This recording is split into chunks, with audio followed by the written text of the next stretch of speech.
Chapter 153. For baddie. Pay me back for my hand. Pay me. Oh. So because this young lady looks so very beautiful, it just could not resist? The innocent-sounding voice then concluded rather wisely. So stupid. Doesn't it know the more beautiful the woman, the more dangerous she is? Absolutely brainless. The third voice then scoffed with haughty contempt. Qing Yu's face was one of confusion as she stared to her right, to see three figures huddled together behind an enormous tree that almost blocked out the sky.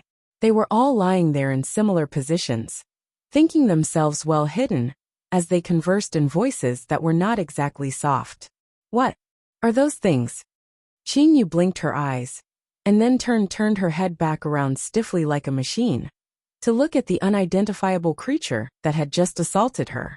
And in her hand she held a broken tree branch. Standing before her was a youth who looked to be about 15 or 16, and he looked. It was hard to describe with words. He was staring in shock with widened eyes that were just two thin slits so narrow they could not be seen. Oh, so he had eyes. His left hand was fleshy and fat while his right hand had a portion broken off. Unable to maintain its form as a normal human limb, it had withered and turned to revert back to a tree's form. Qing Yu lowered her head to look at the tree branch in her hand, before lifting her eyes up to look with a conflicted gaze at the thin-bodied youth, but who had a face so fat and pudgy like a ball that she could not find where his eyes and nose were. And she then said in a measured tone, "About that, I did not mean to do that. I thought you were going to attack me." Who would have known that she had just opened her mouth when the youth immediately broke out into a loud wail with mucus running down his nose as he hugged his right hand and curled up into a ball like a porcupine, bawling so pitifully like his parents had just died. "Pay me back for my hand. You've got to pay. Boo-hoo-hoo." Qing Yu furrowed up her brows feeling a little helpless, and she then stretched her hand out to hand him the tree branch. Here." The youth snatched it from her hand, and then sobbed even more sorrowfully. "You are such a baddie." He then ran away, and there was no sign of him anymore. Qing Yu was still a little baffled. Was that a tree that gained consciousness from cultivation? Read latest chapters at Wuxia World. It will not be able to come out for another few months. The innocent-sounding voice said with sympathetically. Serves it right. Who asks it to always be so lecherous?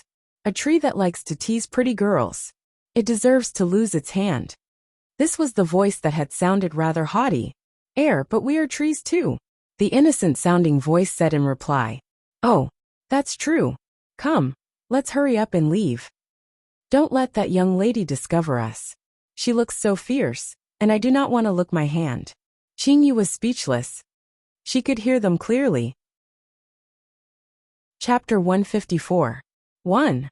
The highest level of swindling, and being swindled. A corner of Qing Yu's mouth twitched, as she watched the figures behind the trees, running away very quickly. Seeing that the figures were merely about half a grown man's height, they looked very much to be young children. The deviant department really has rather strange things inside. She continued on her way forward, passing through the dark and ominous darkness, before finally seeing a glimmer of light in front. She did not encounter any more strange creatures, as she went straight towards the mysteriously colored building, and went inside. It was when she stepped inside that Qing Yu really saw just how enormous the place really was. She could hear her light's footsteps rippling out in reverberation, reaching to very far places. So empty it was unbelievable. With just such few people in the deviant department, but taking up a space that was so much bigger than all the other departments, wasn't it a rather big waste? She was just thinking that when she suddenly heard the sound of a second set of footsteps coming from right behind her. Qing Yu turned herself around subconsciously and saw a sleepy-eyed youth with a tall and thin figure approaching like he was sleepwalking. It was only until he sensed an unfamiliar presence that he suddenly opened his eyes wide to stare at Qing Yu in bewilderment. Who are you? Qing Yu showed him a highly friendly smile. Hello, I am the new disciple reporting in here today. My name is Qing Yu. The expression on the youth's face changed. You are the newcomer? I am. Qing Yu nodded and replied. The youth immediately reacted like a startled cat, and the expression on his face changed dramatically. His originally slow shuffling steps as he ambled his way in earlier suddenly broke into a mad dash, like an arrow shot out from a bow into a particular direction, disappearing from sight in a blink. Qing Yu's face was one of complete bafflement. Is she that frightening? I don't think so.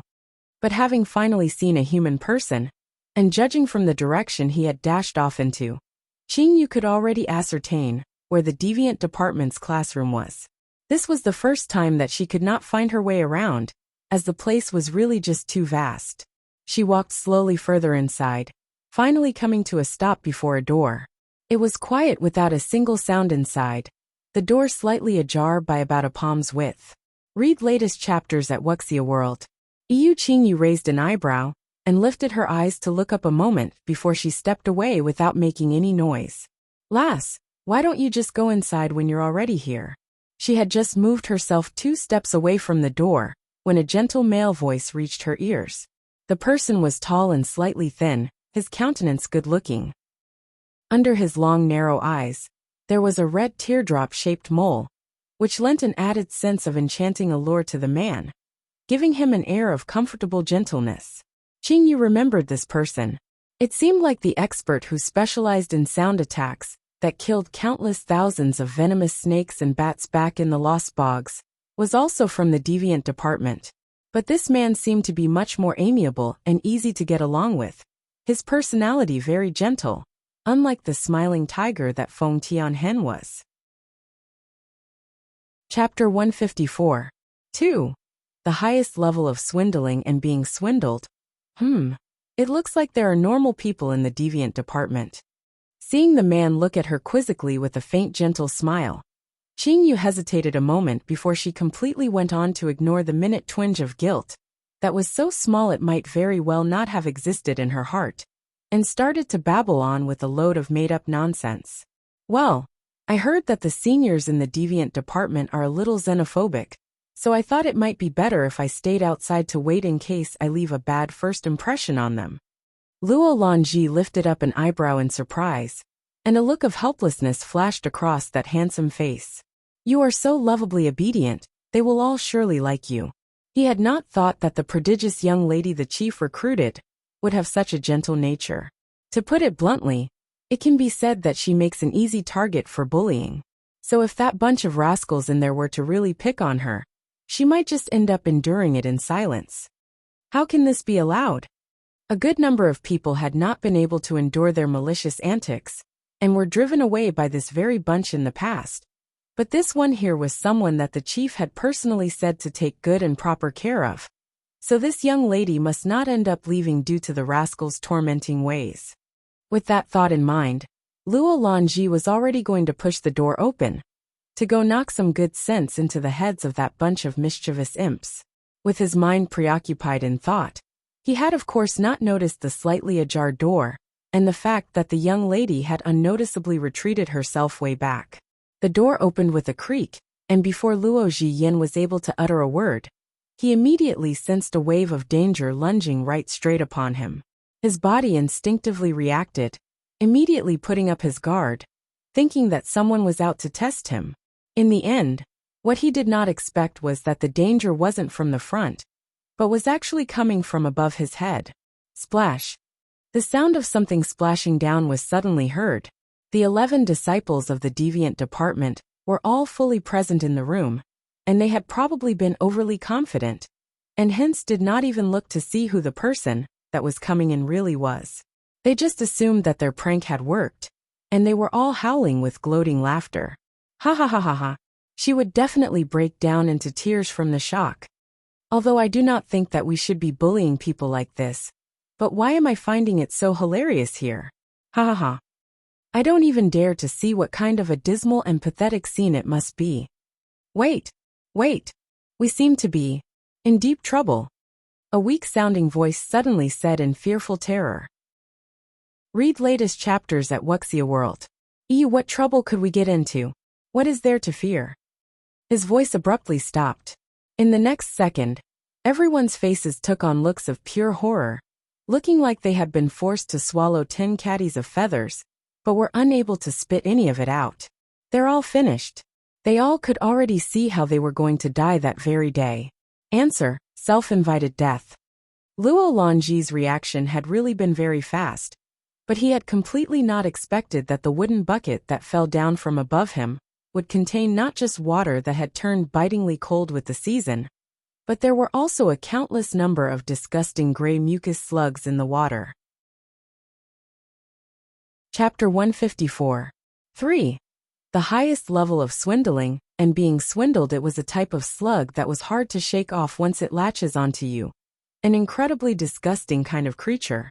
Luo Longji was an even-tempered man, gentle like a gust of spring breeze, but that was before anyone even touches his most bottom line. And that bottom line would quickly be breached when one violates his extremely severe case of mysophobia.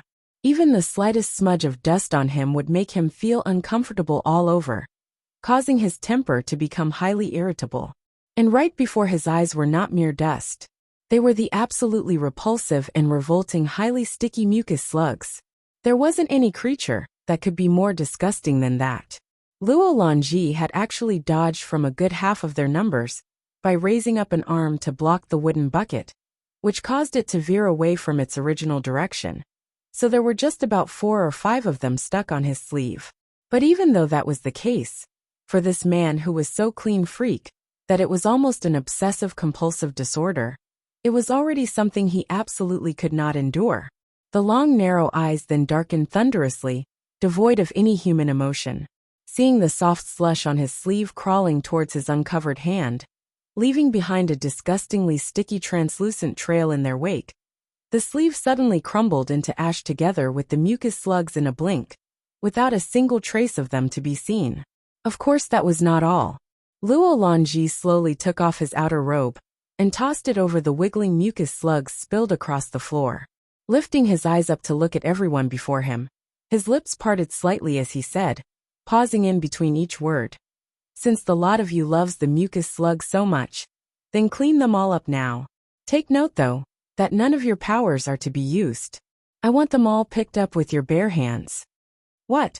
That stunned them all like they were struck by a bolt out from a clear sky. The adorable doll-faced girl was thoughtful for a moment before she immediately broke into tears to beg pitifully. Senior Luo, I have nothing to do with this at all. They were the ones who came up with this idea. And they were the ones who said they wanted to make fun of the new junior girl. Who would have known that after waiting so long for the new junior to appear, it turned out to be you, who came in instead? The last of her words sunk, drowned under Luo Longji's gaze that grew more and more terrifying. Read latest chapters at Wuxia World. Oh, nothing to do with you? Luo Longji suddenly laughed light-heartedly, as if he had changed back into his elegant and refined self. Just as the young girl thought that she had managed to escape calamity, the man's face suddenly darkened again, and spoke in a harsh and severe tone. You think I do not know that you are the one who likes to fool around with all these vermin and insects? Without your involvement, from where are they going to even find so many mucus slugs? The doll-faced little girl looked like she was the youngest among all of them there, but she must not be underestimated.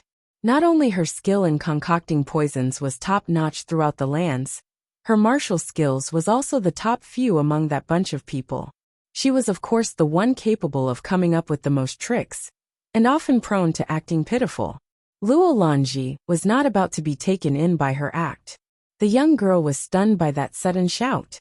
She had never thought that the ever-gentle Luo Longji, who was like a kindly old man, could show anger that did not lose out to the chief at all when enraged. Chapter 154. 4. The highest level of swindling and being swindled, he was usually rather silent and quiet, but when he erupts, the entire mountain shakes. More than 10 of them stood there in jitters, not daring to make a sound.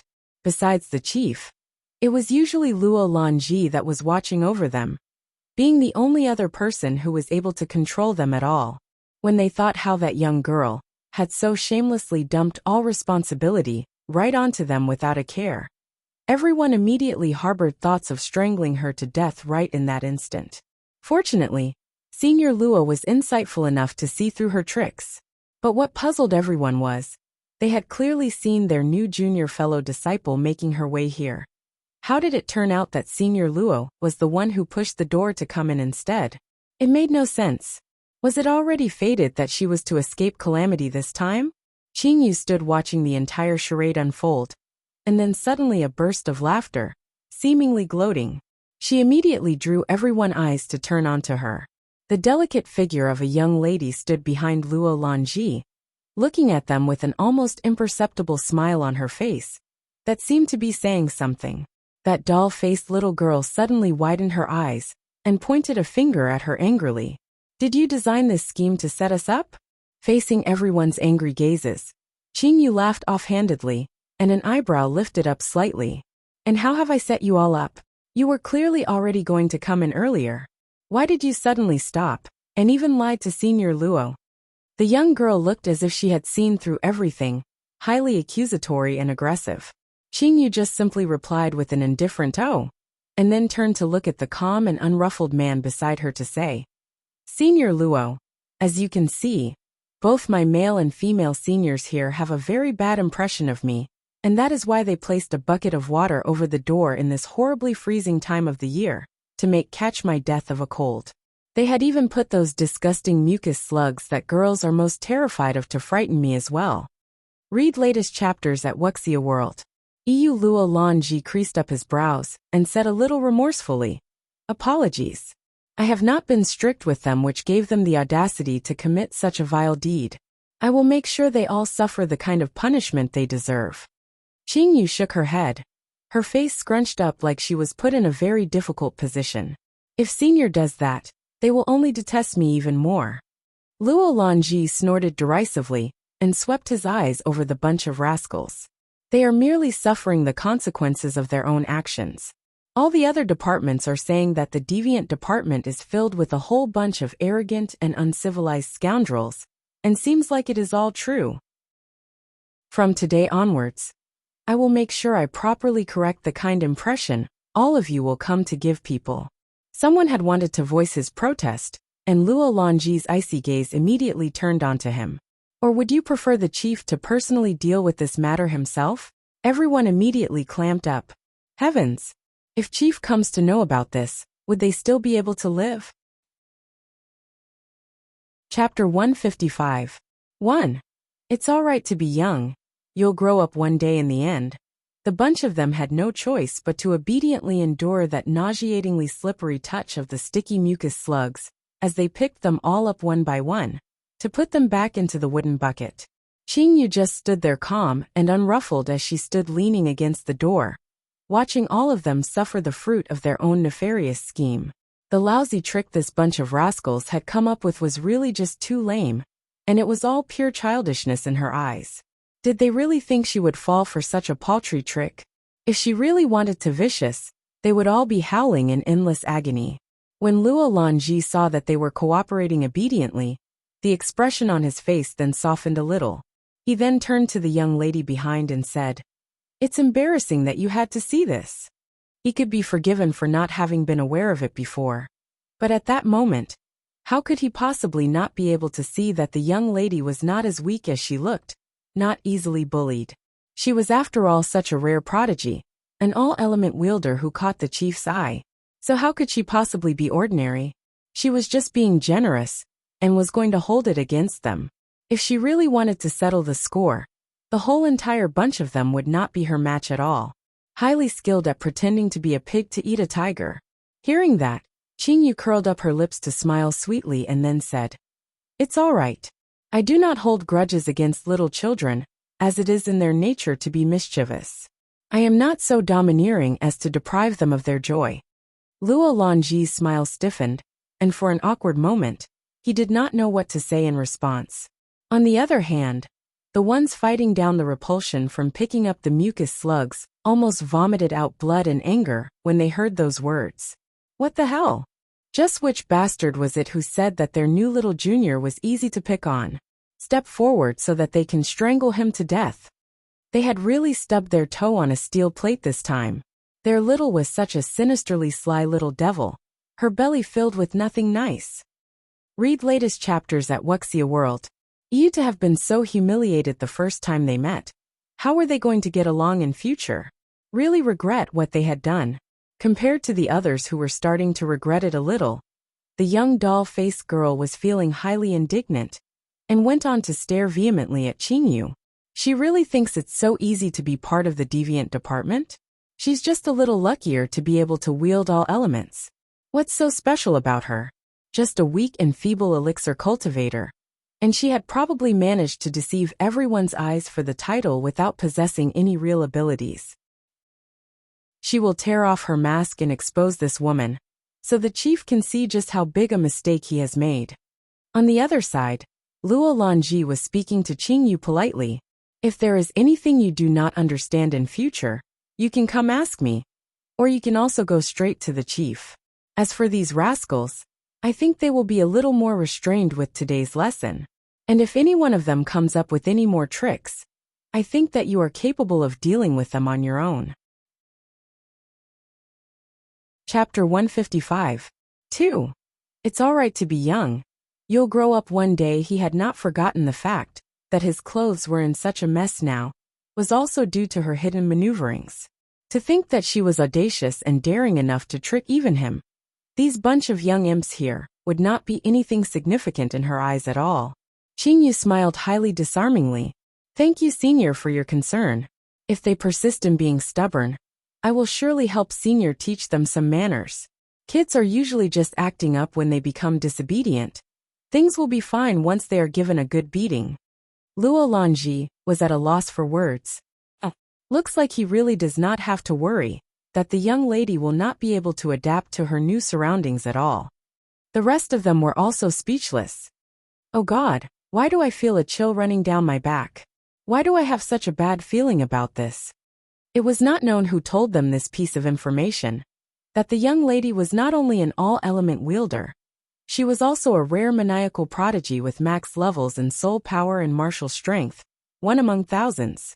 Hence, everyone unconsciously gulped inwardly. Who would dare to go challenge her? After exchanging nervous glances among themselves, there was only one conclusion. No one dared. That's right, all of them were really that wimpy. They just could not help feeling that their days ahead would not be that wonderful. Having been too used to bullying the weak, but was now faced with one of such high skill in manipulation, they were all caught completely unprepared. Qingyu had acclimatized herself to the place like fish to water, and the worries the others had for her was not seen to be uncalled for. Everything that happened here had also been made known to Lu Junyao as well. Before him, a tall and handsome-looking man dressed in an ink-shade robe was reporting the whole sequence of events to him at that moment. This man was highly familiar-looking, if one took a closer look. Isn't he the human form assumed by the 12th level Lightning Blaze unicorn after transformation? It was said back on the day after he brought Qingyu and her companions to the foot of the Faint Mist Sect mountain. He had disappeared without a sign. He had actually blended himself among the crowd and took part in the recruitment trials together with them. With his cultivation of a level 12 spirit beast, no one would be his match here in these low-level lands. And it was only natural that no one would be able to detect the extent of his real cultivation. He would just need to suppress his powers, and no one would be able to find out. So he had pushed down his cultivation to be just slightly above average, and joined the martial department. Read latest chapters at Wuxia World. He had received orders from Lu Junyao right from the start, that he was to protect her in secret, and prevent any accidents from happening. In fact, the Lightning Blaze unicorn had not been entirely willing in the beginning, as he felt that asking such a high-leveled spirit beast like him to go protect that weak little young lady was just a waste of his talents. But when Luo Junyao allowed him to transform back into human shape, he quickly agreed to it happily. Lu Junyao had even executed a killer move, saying that if he was able to make Qingyu happy, in a moment of kindness, she might very well suddenly decide to prepare a rabbit feast for him, prepared in all manner of ways. Braised, steamed, deep-fried, roasted. Each and every kind. Chapter 155. 3. It's alright to be young. You'll grow up one day. The Lightning Blaze unicorn's eyes were shining bright with tiny stars upon hearing the words, as he went on to nod his head in a hurry. Hence, it could said that even or a highly intelligent high-leveled spirit beast who had gained his own consciousness, once his weakness was discovered, he could still be easily controlled. After the lightning blaze unicorn finished talking about the incident, he suddenly raised up a doubt in his mind. I feel that there is something abnormal about that man called Feng Tianhen. After Qingyu, even a spirit beast had come to notice something strange about him.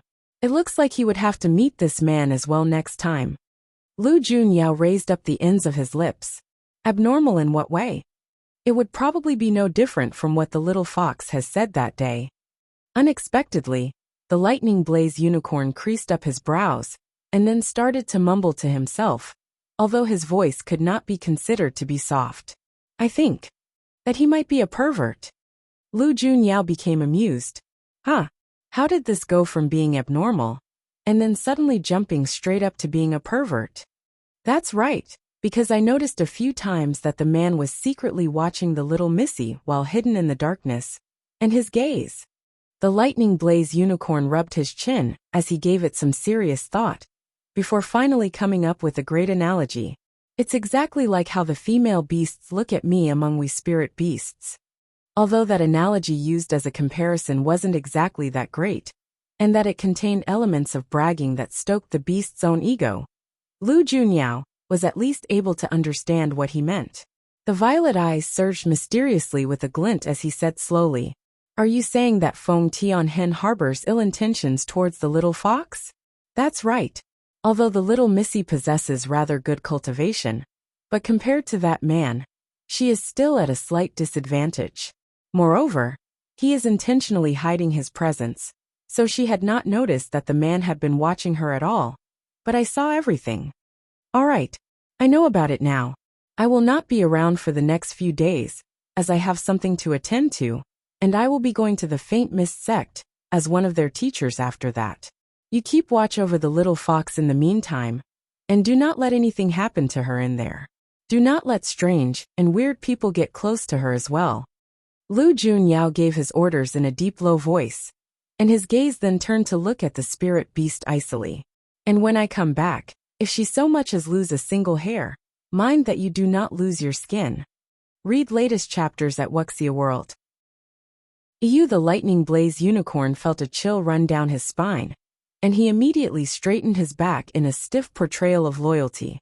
My lord can set his mind at ease.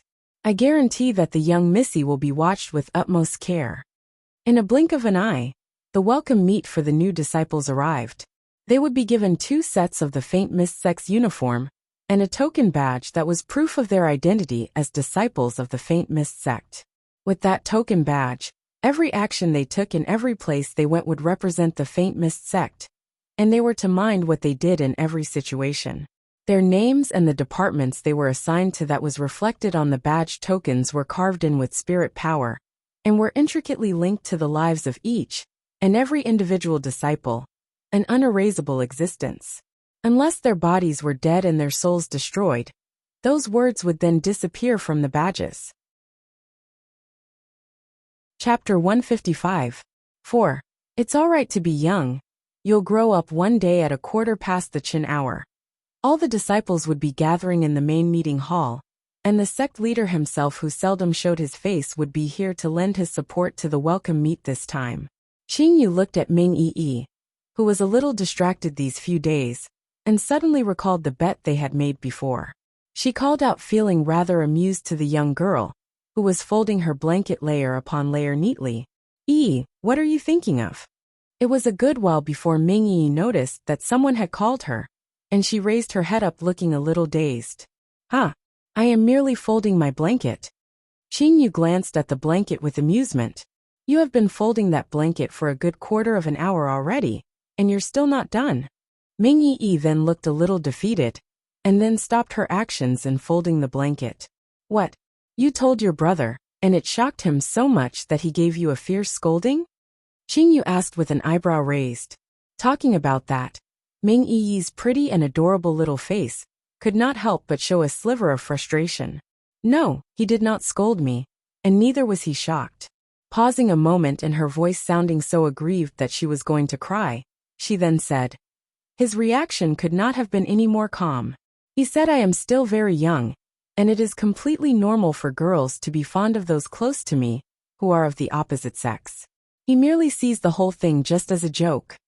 Is that what happened? Qingyu nodded in understanding. Her gaze then swept over the young girl, whose body was a little thin and slightly bony, due to the long years she had been ill.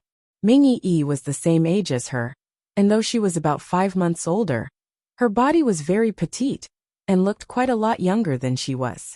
At that age, the places a girl's bodies were supposed to develop should have grown to a significant extent, but she still looked like a little girl. Although Qingyu's body had frequently suffered from hunger and insufficient food 7 years ago, she still looked a lot better than Ming Yi. Hence, Qingyu patted Ming Yi comfortingly on the shoulder and said, "Don't be sad. You will grow up one day. Maybe when you come to look more feminine, your brother will start to take notice of you." Though what Qingyu went through when she was younger in the past was from a completely different world. Mu Lai and the others from opposite had already come over to knock on their door, and that topic ended at that moment. Qingyu went over to open the door. "Are you all ready? Read latest chapters at Wuxia World. EU. It will take roughly about half an hour from here to the meeting hall, and it will be just right if we leave now." Mu Lai answered. Many disciples in white robe uniforms could already be seen walking past outside. It was not known what material they used to make the uniforms, as they all had the mystifying air of deities about them, changing one's flair and demeanor once a person put it on. Yan Shiwu said, feeling a little touched. "I had never thought that the day would come that I can really become a member of this place." Speaking about that, she suddenly looked at Yan Shiro a little smugly and said, "That woman Yin Ning Luo always thrown cold scorn and ridicules us every time she comes back to the manor just because she was part of the Faint Mist sect. And what did she say the last time? She said that we would just shame ourselves by being eliminated in the very first round. I would like to see what else she has to say when she sees us this time." It seemed like she had really been badly bullied. Yan Shiwu felt that she had found her voice this time, and she would be able to retaliate good and proper this time, so she was not bothered at all whether her words would be heard by others. Chapter 156. 1. Just how terrifying a woman's jealousy can be. Qingyu glanced at her with a smile. There are still quite a few protectors who will do Yan Ning Luo's bidding without question. With you being a fresh recruit in here, you must remember that what comes out from one's mouth can bring disaster. Hearing that, Yan Shiwu quickly clasped her hand over her mouth with her eyes wide, as she gazed suspiciously all around her. See, she was just being so fierce and aggressive barely a moment ago. Is this what people call the legendary instantaneous timidity? She was probably just reacting to whatever was being said. From afar, a group of people about 5 or 6 in number were walking towards them, and in the lead was Yin Ning Luo herself.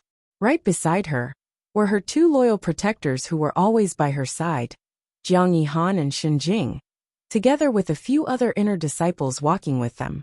It was inevitable that the 2 groups of people would come to meet, as this was the only way to the meeting hall. Qingyu and the others were still focused on their own conversation, as disciples passed all around them, and they did not notice Yan Ning Luo with the others in front of them. But the valiant and pretty-looking Shen Jing was rather sharp-eyed, who noticed the other group immediately. Humans were after all visual creatures, and with that group of 5 young girls, all of them with extraordinary good looks, they had naturally drawn many gazes to look their way. Moreover, one among them was such a peerless beauty that was dressed in those divine white clothes, her facial features more stunning than the most beautiful blossoms, the soul captivating Qingyu. Beauties were countless throughout the world, but beauties who were unforgettable with just one glance were a very rare few.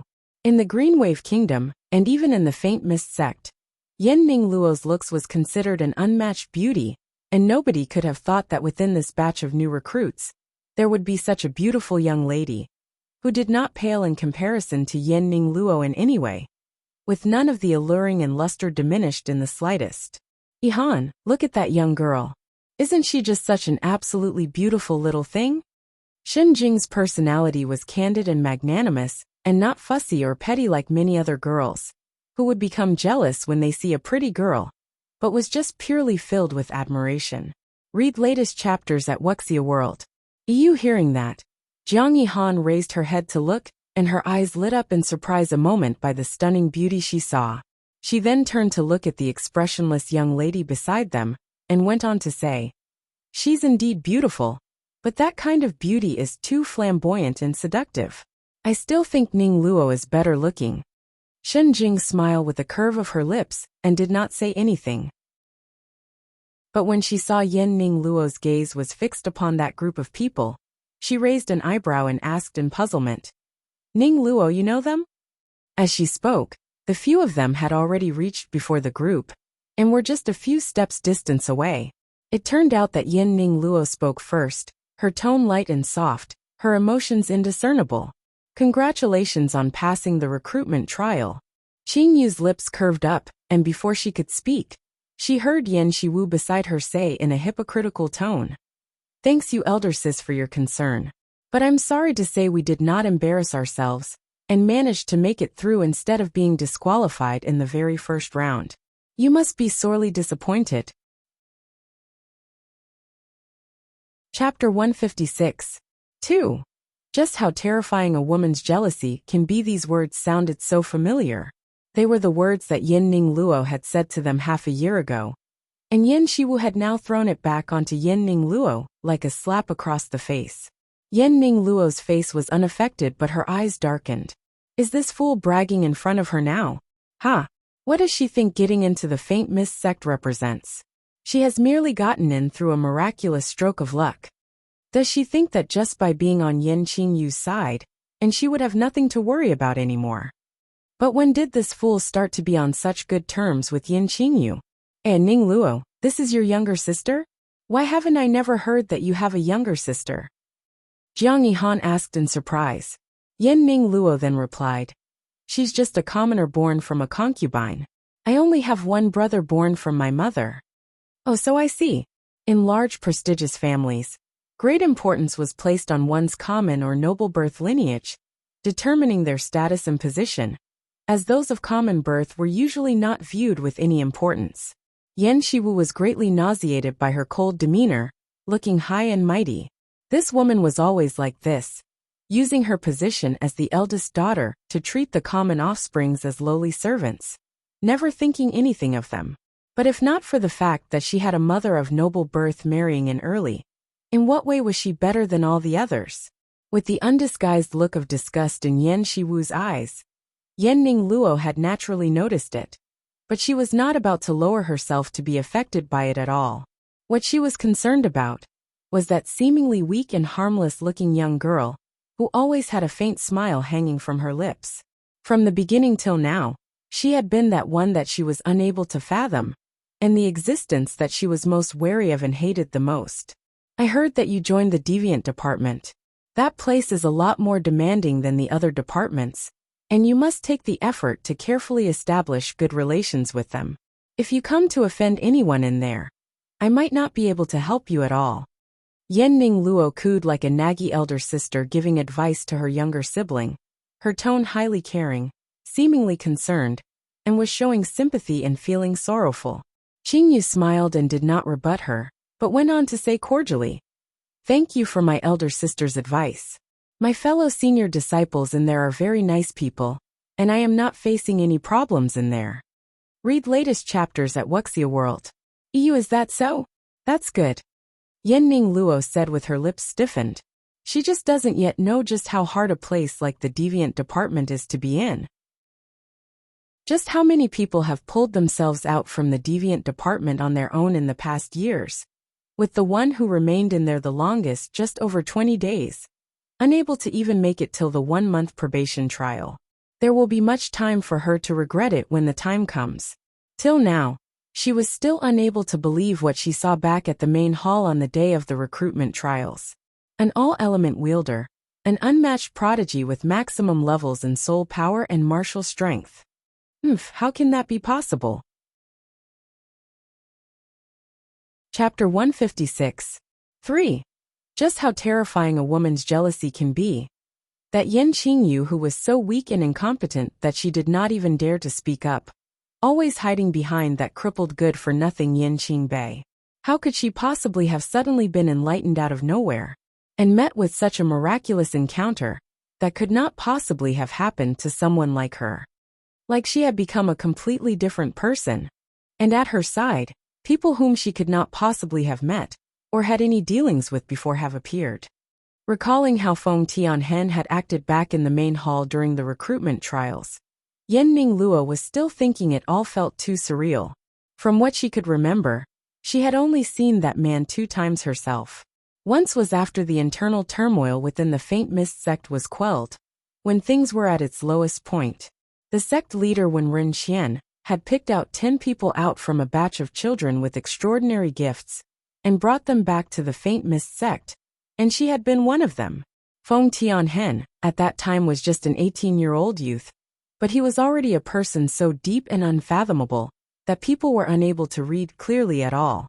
She had seen when Wen Renqian spoke to him. He was courteous and polite, completely unlike the demeanor he used towards most disciples, but more like he relied on the man instead.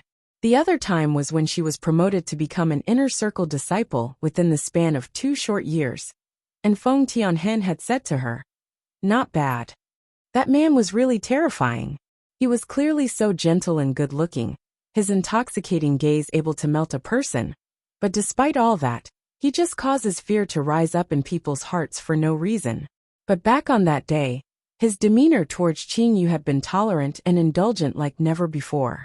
If Qing Yili was said to be her dream from the time that she was a very young girl, then Feng Tianhen would be the level of power she yearned to attain all this time. But why have both these two people become linked to Qing Yu? In that intense clash of the goddesses, Qing Yu and her group had already said their greetings and went walking away, leaving Yenning Luo and her group there to stare at their departing backs going further and further away. Shenjing smiled with amusement and said, "Ning Luo, that younger sister of yours is rather interesting."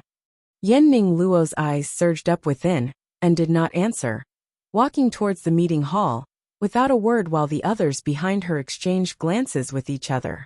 "What up with her?" Shenjing said with a highly baffled face. "Read latest chapters at Wuxia World." Yu Jiangyi Han shook her head and replied, "Ning Luo has never liked people of lowly birth, so I think now that her few sisters are here in the same sect as her, she isn't feeling too happy about it." Shenjing raised an eyebrow, but did not comment. The new disciples have basically all arrived in the meeting hall, and only some of the more senior inner disciples of a higher status, and a few teachers were not yet there.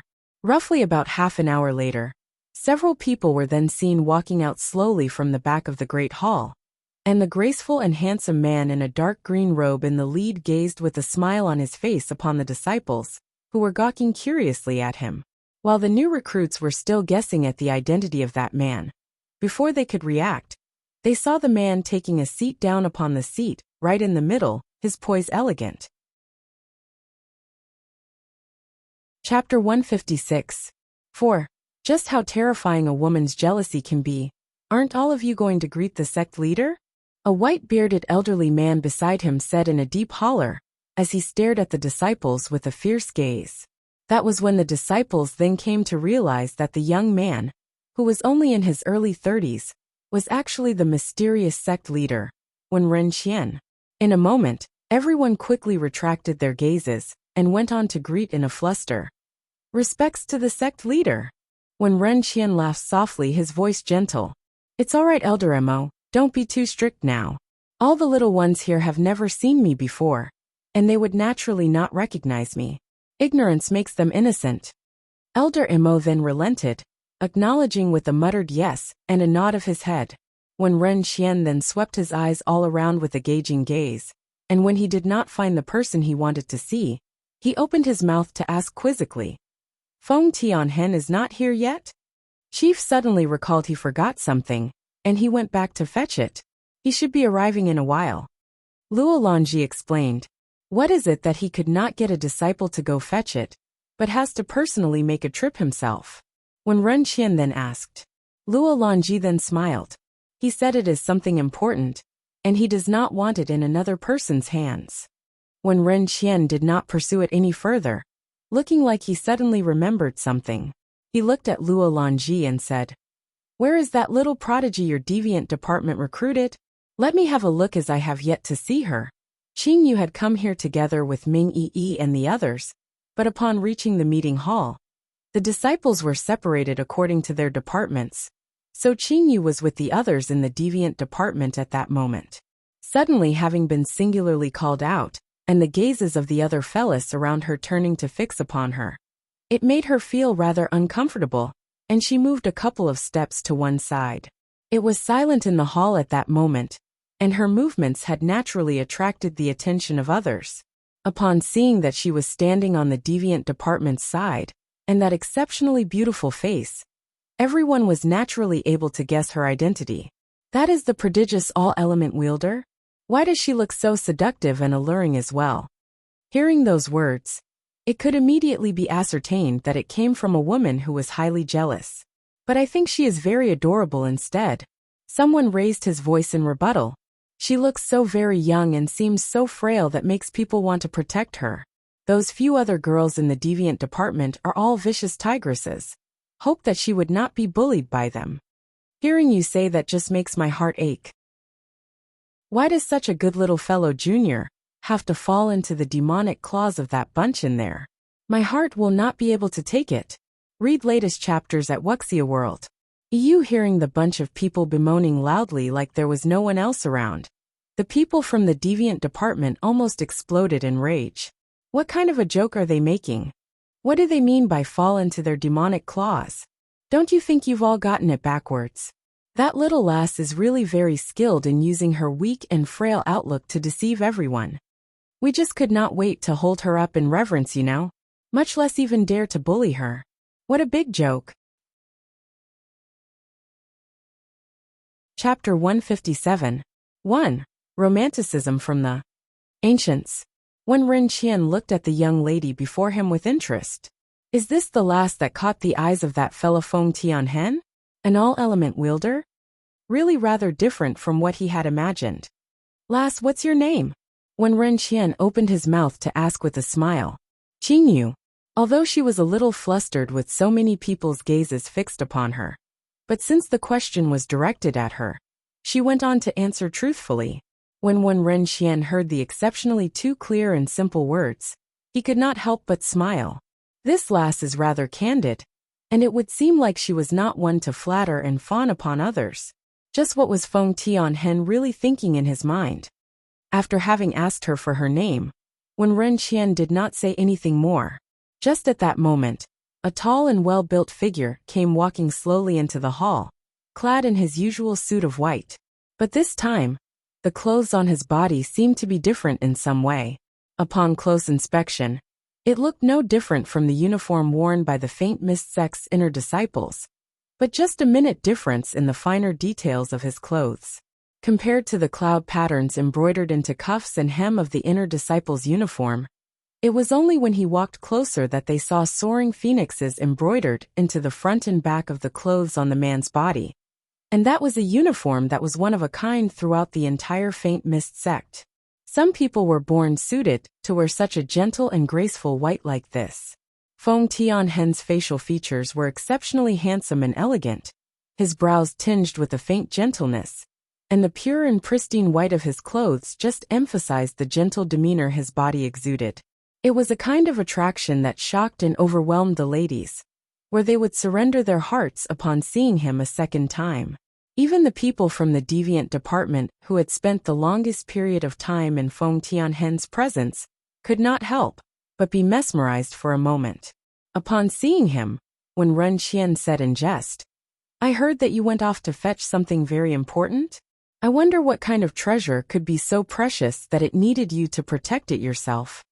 Feng Tianhen's gaze did not waver as he passed through everyone's stairs to come walking up to the elevated platform at the head of the hall. He then sat himself down upon the chair to the left, just below Ren Qian, his poise gracefully leisurely. Read latest chapters at Wuxia World. It was only at that moment that everyone noticed there was a seat there, and they immediately were in awe. The sect leader held the highest authority in the Faint Mist sect, and in all important ceremonies. Besides the sect leader himself, everyone else remained standing. But another seat had been specially placed there this time, and none of them had noticed it earlier till now. that the seat had been set there just for Feng Tianhen. Being number one in the inner circle of disciples really has its advantages. After Feng Tianhen sat down, his eyes seemed to unconsciously drift towards a particular direction, and he then said with a soft laugh, "It is indeed something important, and it wouldn't be wise to leave it in the hands of others." She didn't know whether she was mistaken, but she felt that the look that Feng Tianhen gave was actually directed right at her. Chapter 157.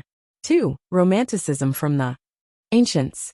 Back on the day during the recruitment trials, teachers from 3 different departments had been determined to win the all-element-wielding prodigy prize, refusing to give way to each other. But what they had not expected was for Feng Tianhen, who appeared and stuck his foot in halfway through to poach the prodigy into joining the deviant department. Although they did not dare to say anything despite the rage they felt, they scolded him countless times silently in their hearts.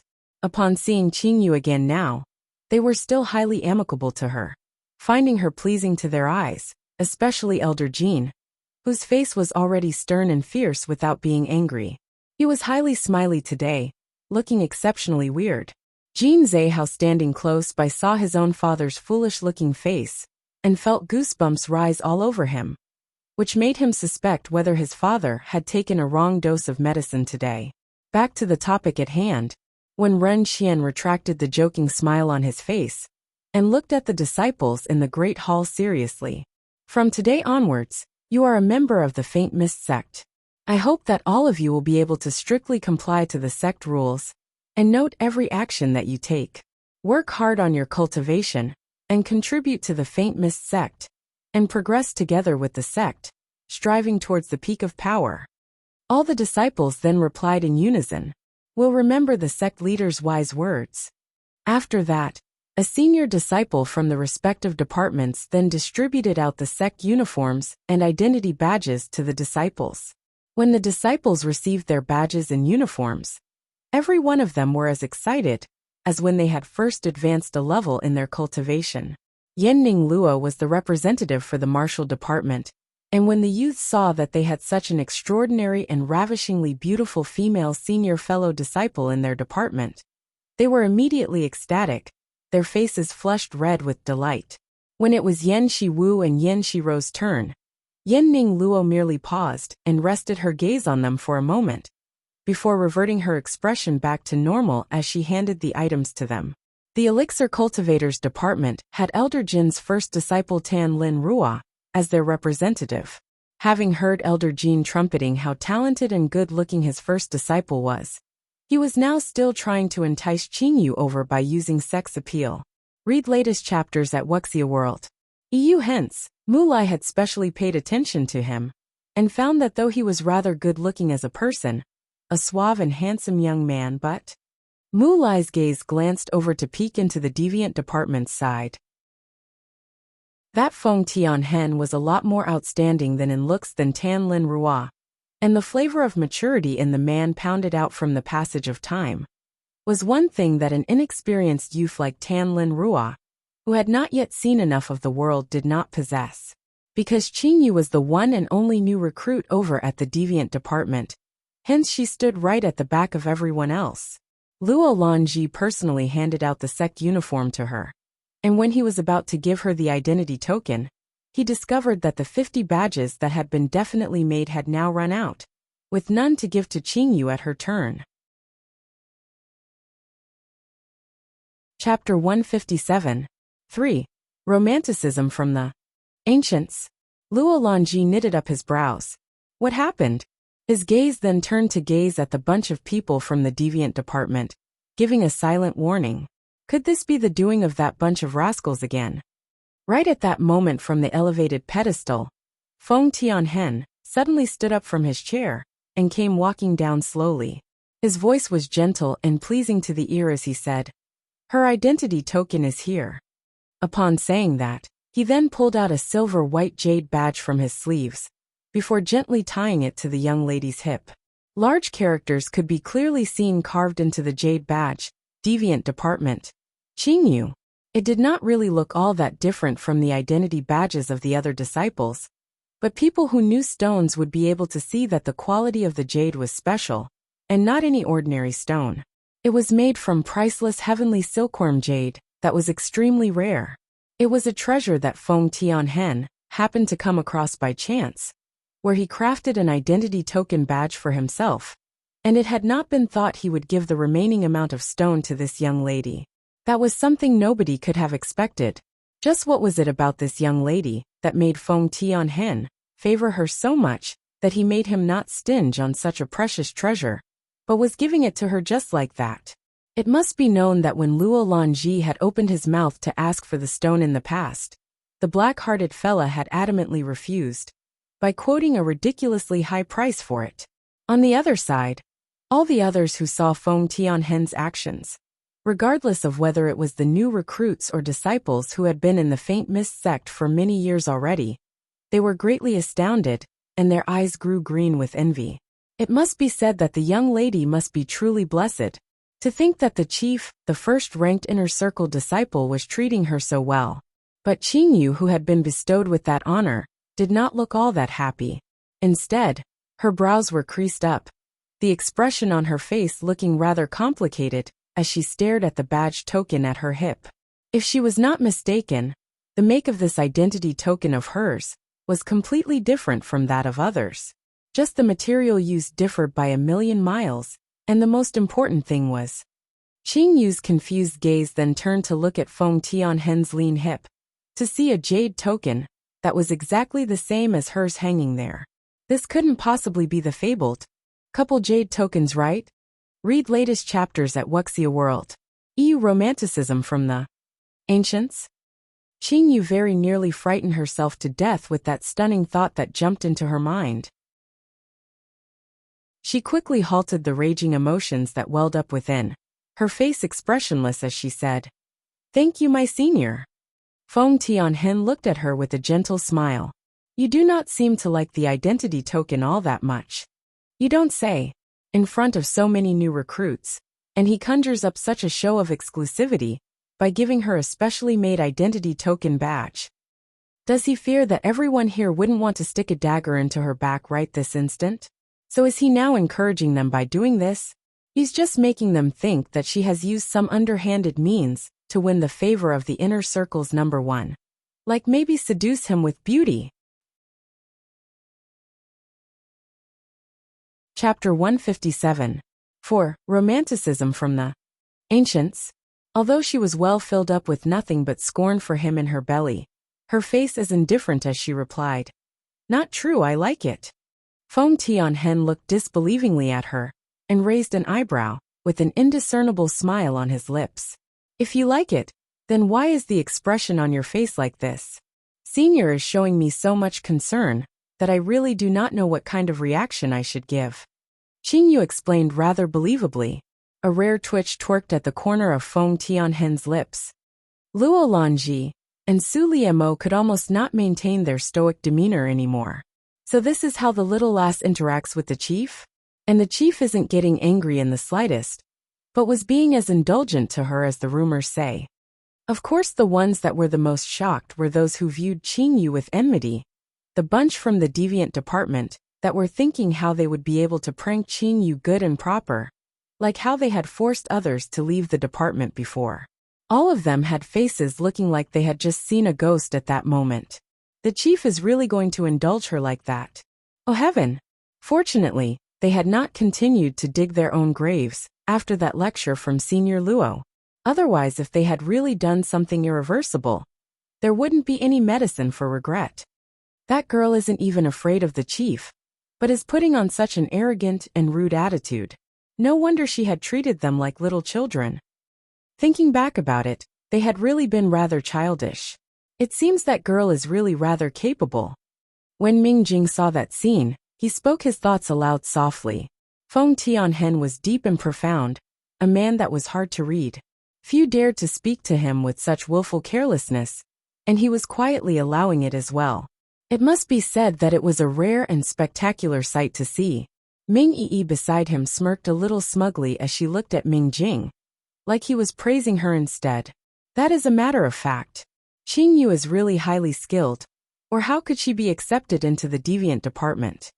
The look of reverence on her little self caused a look of suspicion to show on Ming Jing's cold and aloof countenance. You like her? That's right. Not only is she my benefactor, she is now a good friend of mine. And she is very nice as well. Ming Yi did not see the puzzled look on her big brother's face, and she continued on to say, if big brother comes to get to know her, you will surely like her as well. No need for that, Ming Jing said with a scornful sniff, and turned his head away from her. Ming Yi was baffled for a moment, not knowing what happened. Read latest chapters at Wuxia World. What did she say that got him so miffed? When Ren Qian up upon the raised pedestal said a few more words, reminding the disciples to look out for their new fellow juniors, and to help them along, coupled with some appropriate words telling them to share wheel and woe before the welcome meet came to a close. After when Ren Qian departed, the rest of the people then began to leave the meeting hall one after another. Mu Lai and the few other girls then came swarming over to Qingyu, their eyes mischievous, as they stared at the jade token hanging from her hip. Chapter 158. 1. Turning a rotten thing into something amazing. A corner of Qingyu's mouth twitched. What is it? What are they trying to say with their eyes? Qingyu, the inner circle's first-ranked senior phone, looks so breathtaking. Yan Shiwu was a classic dolt, easily infatuated with good looks. And regardless of whether it was a man or woman, she just had no resistance against them. Mu Lai was just looking thoughtfully at that retreating back, gradually growing further, her fingers clasped around her chin. Why do I feel that Feng Tianhen is exceptionally concerned about you? Qingyu could not help but feel mournful when she heard that. It's just an identity badge. Aren't you thinking too much about it? Ming Yi had been staring at the badge for a good while before she said all of a sudden. Throughout the entire Faint Mist sect, it seems like only Senior Feng has a piece that looks exactly the same, making your identity badge a pair with his. The young girl's highly candid words tumbled out from her mouth, just like that, which caused the gazes of the other girls to grow more mischievous. Like they thought that Qingyu was hiding some unspeakable secret with Feng Tianhen. Qingyu immediately felt her headache worsening. She looked at the jade badge at her hip, like she was looking at some malevolent and ferocious monster. She then noticed the cold and aloof Yin Ning Luo walking past beside her, and the look the woman gave her just before she left was one tinged with unprovoked scorn and derision. Qingyu immediately had the urge to want to tear that jade token off her, and to smash it right onto Feng Tianhen's face. Did that guy do that on purpose? Was it because she embarrassed him on the day of the recruitment trials, and he bore a grudge against her? So he had come up with this big show here today, right before the countless pairs of eyes here today. After today, everyone in the Faint Mist sect would surely think that there was some level of intimacy in her relationship with Feng Tianhen. Qingyu clenched her jaws tightly together. What a shameless and despicable man. Yan Shirua had always been more reserved, and she did not join in with the teasing. Instead, her brows were slightly furrowed as she said in a serious tone, I feel that the man is not someone that is easy to deal with, and you must be careful around him. You must not go against him openly. Hadn't his actions here today caused Qingyu to gain many enemies? There would surely be many disciples green with jealousy, who would come find trouble with Qingyu in future. Being closely linked to the first-ranked disciple of the inner circle was not as great as it seemed on the surface. Hearing those words that were said out of concern for her, Qingyu nodded her head with a smile. I will be careful. Thanks, second sis. Read latest chapters at Wuxia World. Yan Shirua was taken aback, her eyes a little strange as she looked at Qingyu. Did she just call her second sis? She had never thought that they would be able to get along on such amicable terms. Qingyu had been so weak and timid in the past, and although Yan Shirua had not really detested the girl, it couldn't really be considered as liking her as well. But she had suddenly changed to seemingly become a totally different person, her entire being exuding with such blinding light that people could not take their eyes off of, unable to help themselves but to follow in her footsteps. Chapter 158. 2. Turning a rotten thing into something amazing. By now, Yan Shirua greatly admired her, and she had not expected that Qingyu would address her as second sis despite the things that had happened in the past. That form of address, which sounded so intimate, made her feel like they were sisters with absolutely no feelings of estrangement. The expression on her face immediately softened quite a bit. Qingyu thought nothing of it, but Yan Shiwu was immediately blustering as she wailed. You called her second sis? I don't care. Then you have to call me third sis as well. Seeing how greatly skilled Qingyu had now become, and that she was her younger sister, just the thought of that made her feel that it was something she could brag about. But Qingyu merely looked at her with a profound gaze, seemingly refusing her request. Yan Shiwu's face immediately turned mournful. Seems like she had committed too many foolish deeds, and her younger sister did not have that good an impression of her. Everything that was happening here was being carefully scrutinized by the lightning blaze unicorn, a spy hidden amongst the crowd. Although he did not fully understand confusing and winding ways of humans, but there was one thing he had seen clearly. Why would that man with ill intentions need to give such a young lady a gift? Was he trying to hook up with the little young lady? The young lady looks so naive and innocent. What is he going to do if she falls for it? This is a serious matter. He must inform the Lord about this. He is after all highly responsible. But the lightning blaze unicorn was set to fail this time. He immediately remembered that Luo Junyao had just said a couple of days ago that he was leaving to go take care of some business and would not be in the gathered cloud loft. Just when he was all ready to leave, he coincidentally bumped into Bai Jiyan. Bai Jiyan was naturally aware that the lightning blaze unicorn had been assigned the role of being a spy, and he immediately knew why the man had come here. Bai Jiyan draped his arm around his shoulders and brought him upstairs. What? You came here to snitch. Has the lass gotten herself in trouble again? The lightning blaze unicorn's face was befuddled, and he looked at Bai Jiyan with a slightly displeased look. The young lady has been very good. Why would she get herself in trouble? He has merely eaten one rabbit from her, and he is being so protective of her already, not allowing him to say anything bad about her. Does not bite the hand that feeds indeed. Has the lightning blaze unicorn forgotten? He was his benefactor that saved his life? Read latest chapters at Wuxia World. Bai Jiyan thought to himself and then went on to say, all right then. She's being very good and has not gotten into any trouble. So why have you come here then? Remembering the purpose of his visit, the lightning blaze unicorn's expression grew grave and concerned as he looked at Bai Jiyan seriously. Bai Jiyan's face darkened as his heart sank, and he could not help but ask, what is wrong now? Has the little lass met with danger or has she gotten hurt? Although Qingyu's words really drove him up the wall at times, but Bai Jiyan was filled with admiration for the intelligent and highly capable little lass, so he was naturally highly concerned about her. Thinking that something might have happened to her, he immediately became anxious. The lightning blaze unicorn looked like he did not know how to put it into words as he stood there with his brows deeply furrowed for a good while. Bai Jiyan became even more flustered. What exactly happened? At least say something for heaven's sake. Chapter 158. 3. Turning a rotten thing into something amazing.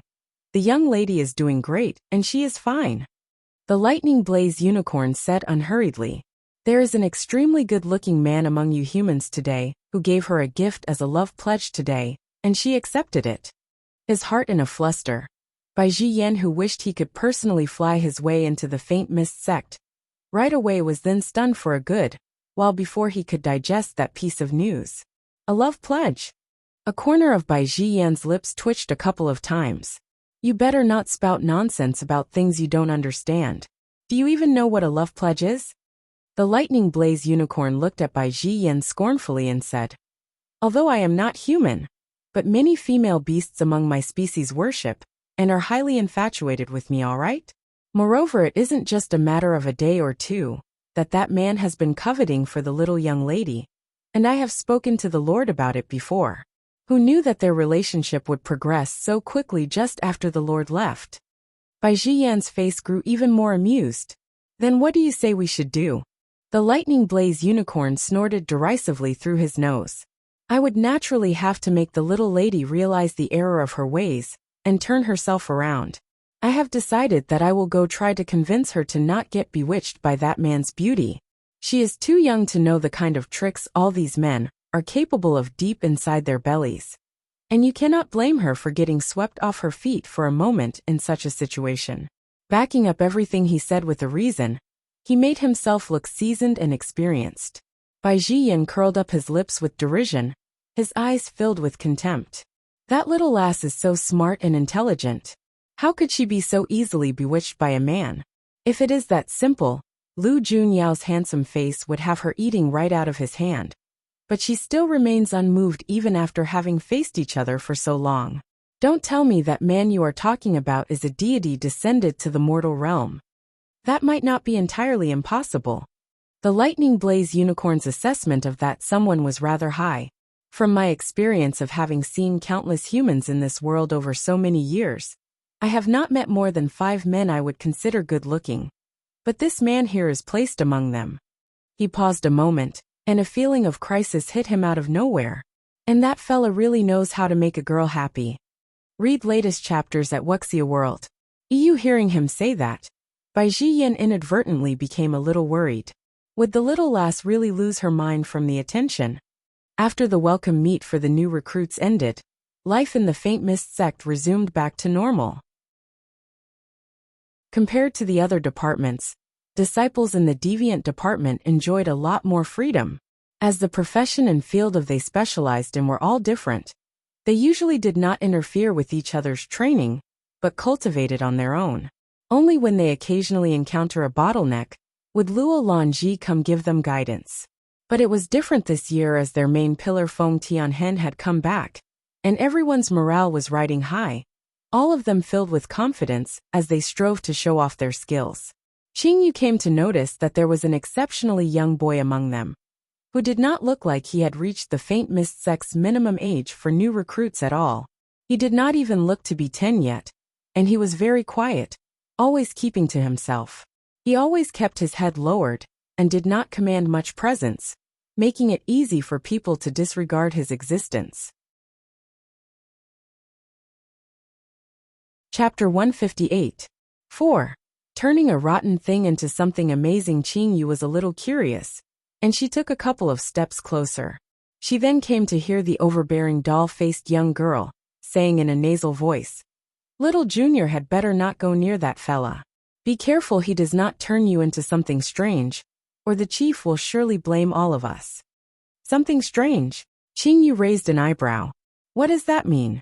Another tall and lanky youth, who had seen Qingyu, before then opened his mouth to explain. He has a strange and unique ability to turn people into all kinds of things, like wood or stone for example, or into an animal. He is even able to give his creations a soul, which is just so demonic, so all of us usually do not go close to him. I saw some trees that were alive when I first came here. Were those one of his creations? Qingyu asked with her eyes shining brightly. That's right. Those demonic monsters are always roaming everywhere all the time, and we have gotten used to it. The tall and lanky disciple replied. But one thing befuddled him. Why does the expression on the young lady's face look so excited? Qingyu completely disregarded the look on the disciple's face, and went on to approach the quiet little boy. She went on to say in an easy and jovial voice, "I had not thought that I would see a soul binder in the flesh in this place. You're really good at it." Never expecting that she would be able to immediately point out his profession with the first words that she said to him, the young boy lifted his head up in surprise, to look into the young lady's exquisitely beautiful face, before quickly lowering his head back down. But that action of his had allowed Qingyu to see the mark that filled the left side of the young boy's face. It was a strange creature with 8 waving tentacle arms that looked like an octopus, but had the unique head of a dragon. That was the mark that soul binders were born, with which was a symbol of the soul-bound beast he possessed. The ability was as rare as Midas' touch, giving shape to the formless, that could even exchange the souls between humans and spirit beasts. A heaven-defying profession that could reap completely unexpected results. She just could not fathom why the youth who possessed such a heaven-defying ability would be so quiet and withdrawn. and even looked like he had an inferiority complex. Read latest chapters at Wuxia World. Was it because of the mark on his face? But the more the youth tried to avoid her gaze, the more Qingyu did not want to let him go. In the end, for the first ever time over the past several years, a hoarse and raspy voice spoke a few highly precious words. I look so hideous. Aren't you afraid of me? The jaws of the others from the deviant department at the side almost dropped their jaws to the ground. Did the scary little mute just speak? The new little junior is just incredible. All kinds of impossible things are happening to her here. Chapter 159. 1.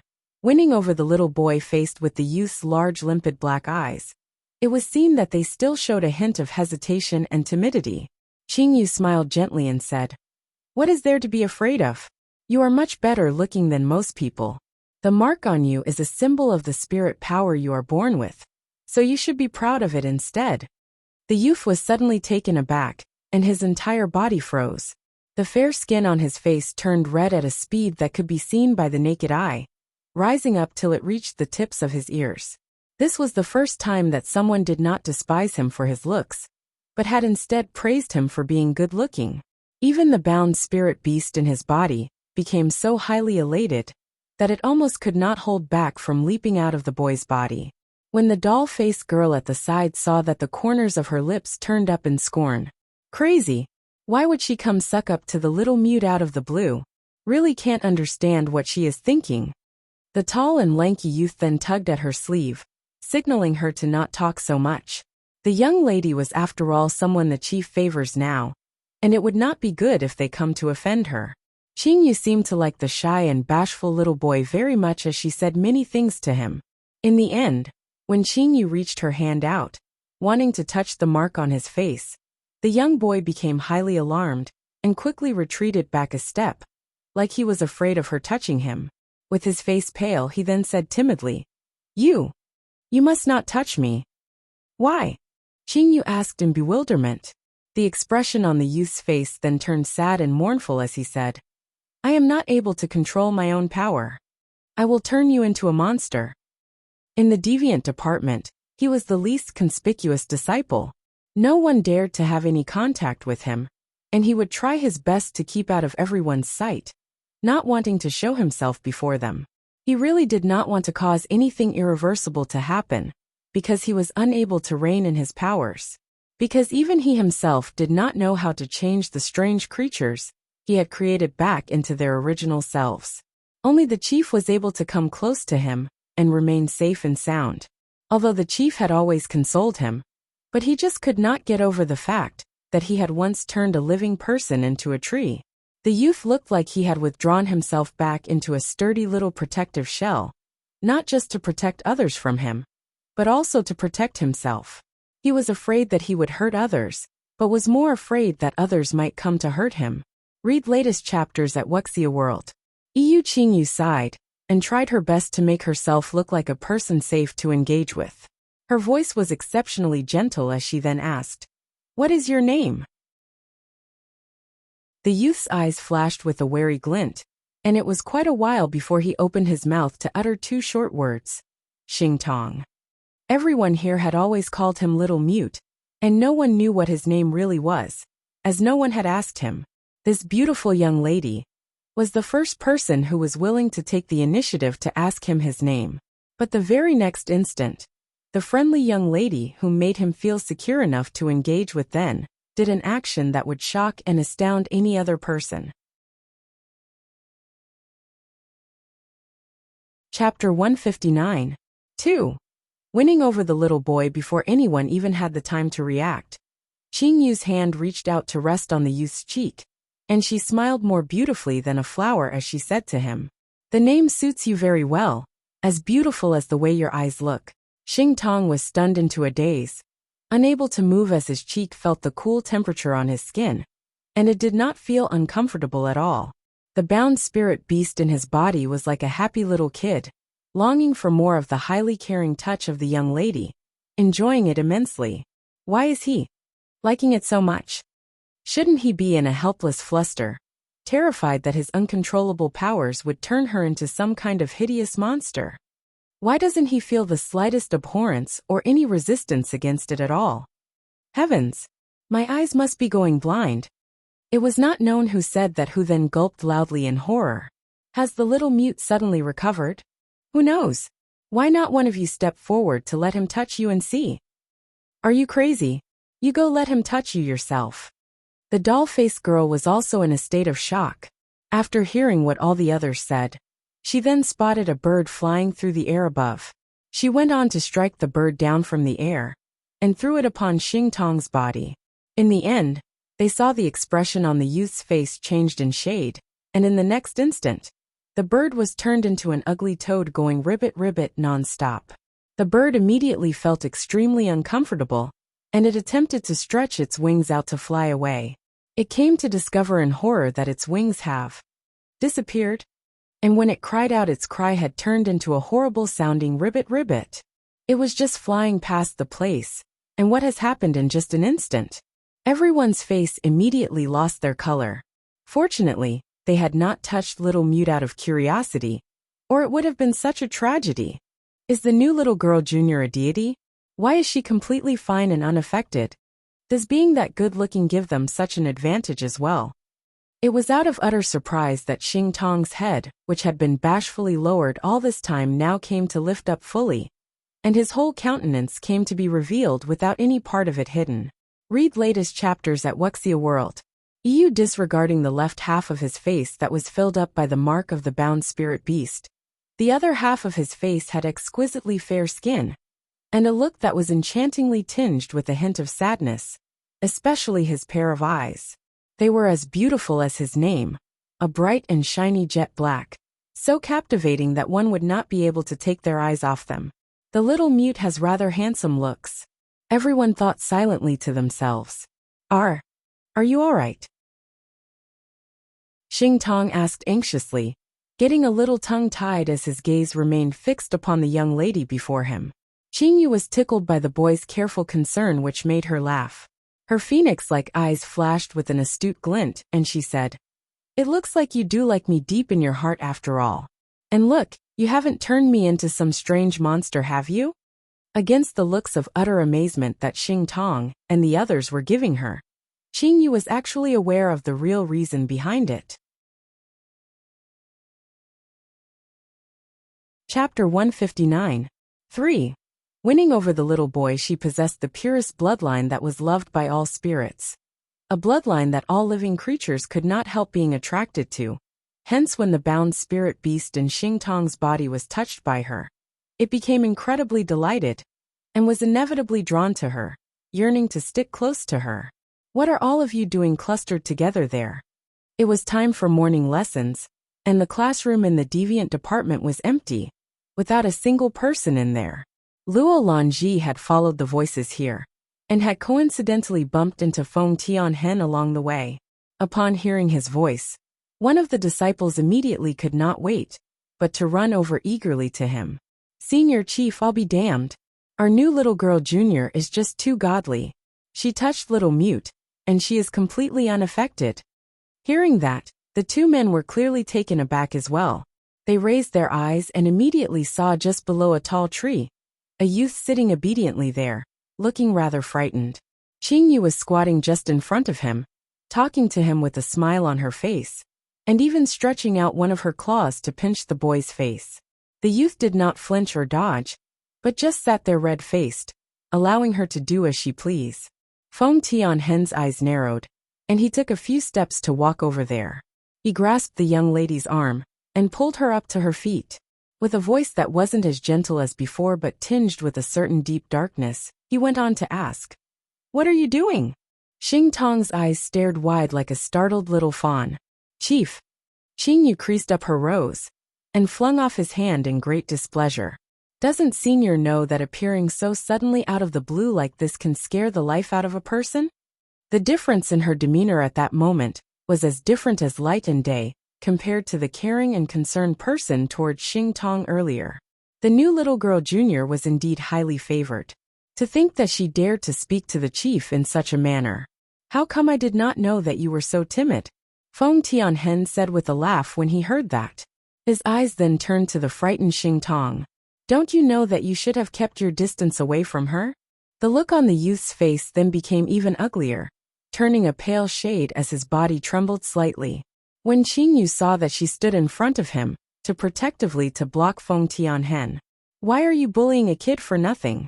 I was the one who took the initiative to come talk to him. He did not do anything at all. Read latest chapters at Wuxia World. You seeing her so protective like a mother hen. Feng Tianhen was helpless. There are many kinds of danger here in the deviant department. I was just worried that you are not familiar with things in here, and might get hurt, as you just came here recently. Am I not still good and well now? Senior has worried himself for nothing. Those were clearly words said out of concern for her, but for some unknown reason, Qingyu just could not help but have a strange feeling inside, her mind subconsciously repulsive.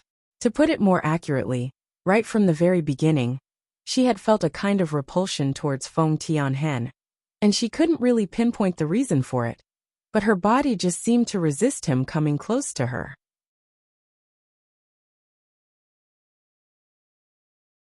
Chapter 159. 4. Winning over the little boy towards that intentional cold indifference. Not to mention just Feng Tianhen. Everyone else in the deviant department, who were presently watching the scene there, could also sense it, which caused them to burst out in cold sweat. Their new little fellow junior is really quite a character. To think that she dares to stand up to the chief like this. Feng Tianhen had always seemed so gentle, especially when he was before Qingyu. Like he would never ever get angry. Turning around to the others with a faint smile, he then said, The deviant department has enjoyed much freedom all these years, but when I was with the sect leader and the others in the meeting hall, I heard that 2 high-level teachers would be joining the deviant department at the end of the year. They will be teaching all of you, so I hope that from today onwards, all of you can learn to restrain yourselves a little, so that you do not create unnecessary trouble for everyone in future. His voice was still just as gentle and pleasing to the ear, but the underlying meaning in his words was immediately understood by everyone there. Has the chief come to know how they had tried to pull a prank on their new little junior in the past, and he was now giving all of them an indirect warning? Everyone burst out in a bout of cold sweat, their eyes looking ruefully at Luo Lanji at the side. Didn't you agree to keep it a secret, senior? After Qingyu heard those words, a look of surprise showed on her face. Lu Junyao had told her before that he would be coming into the Faint Mist sect as a teacher to help her locate her mother's soul fragments. But he had not mentioned anything about a second person coming in together with him. To have 2 high-level teachers join the sect at the same time, will they attract too much attention to themselves? What will they do if they become suspicious? But what she had not thought was that Lu Junyao himself was not aware of that fact. The other teacher joining the sect was someone she had never expected at all.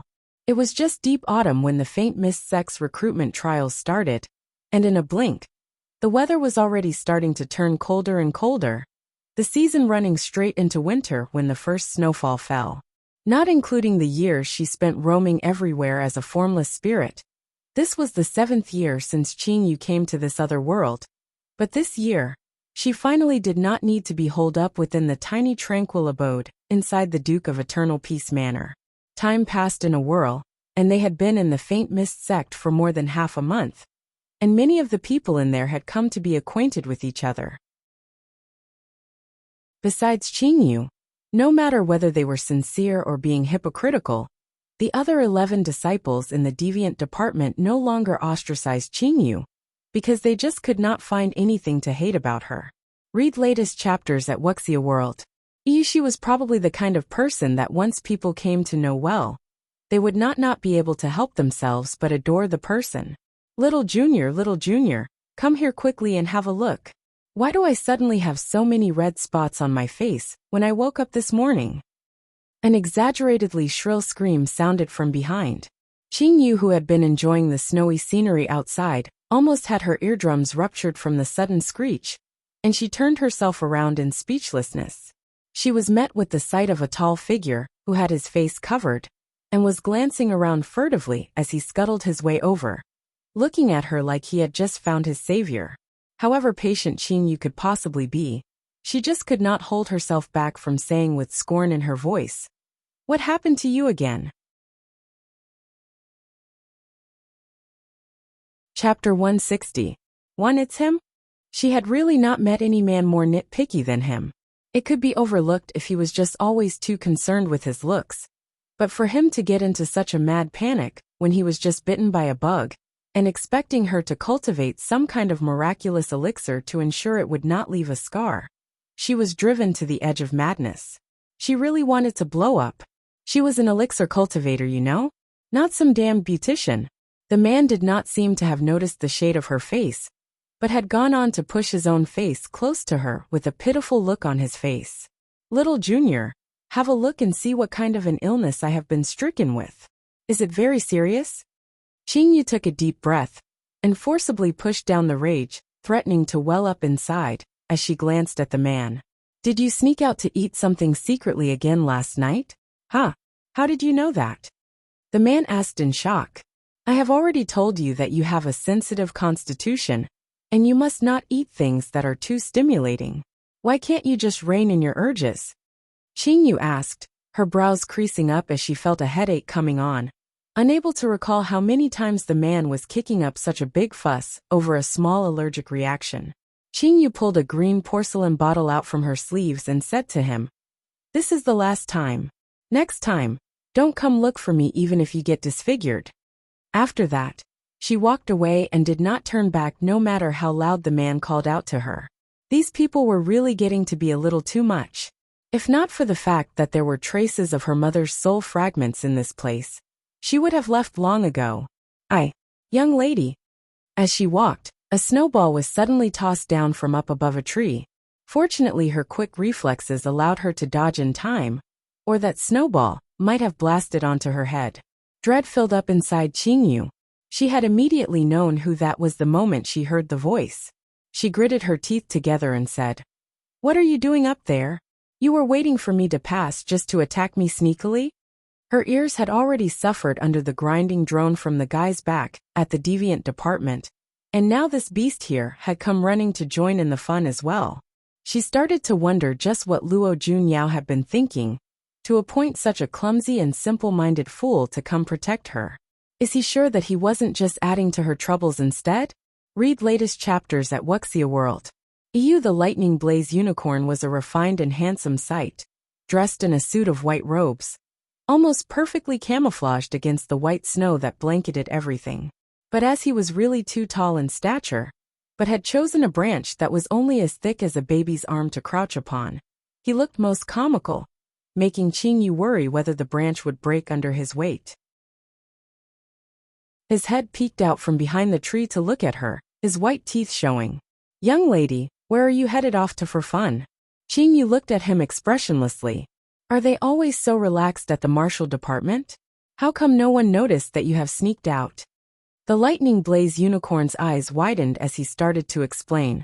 "I did not sneak out from the department, all right? The teacher back at the department said that if I can beat him into the ground in 10 moves, he will let me come out to play. I remembered to pay mine to his reputation, and I did not kill him instantly with 1 move, even giving him a handicap of 3 moves.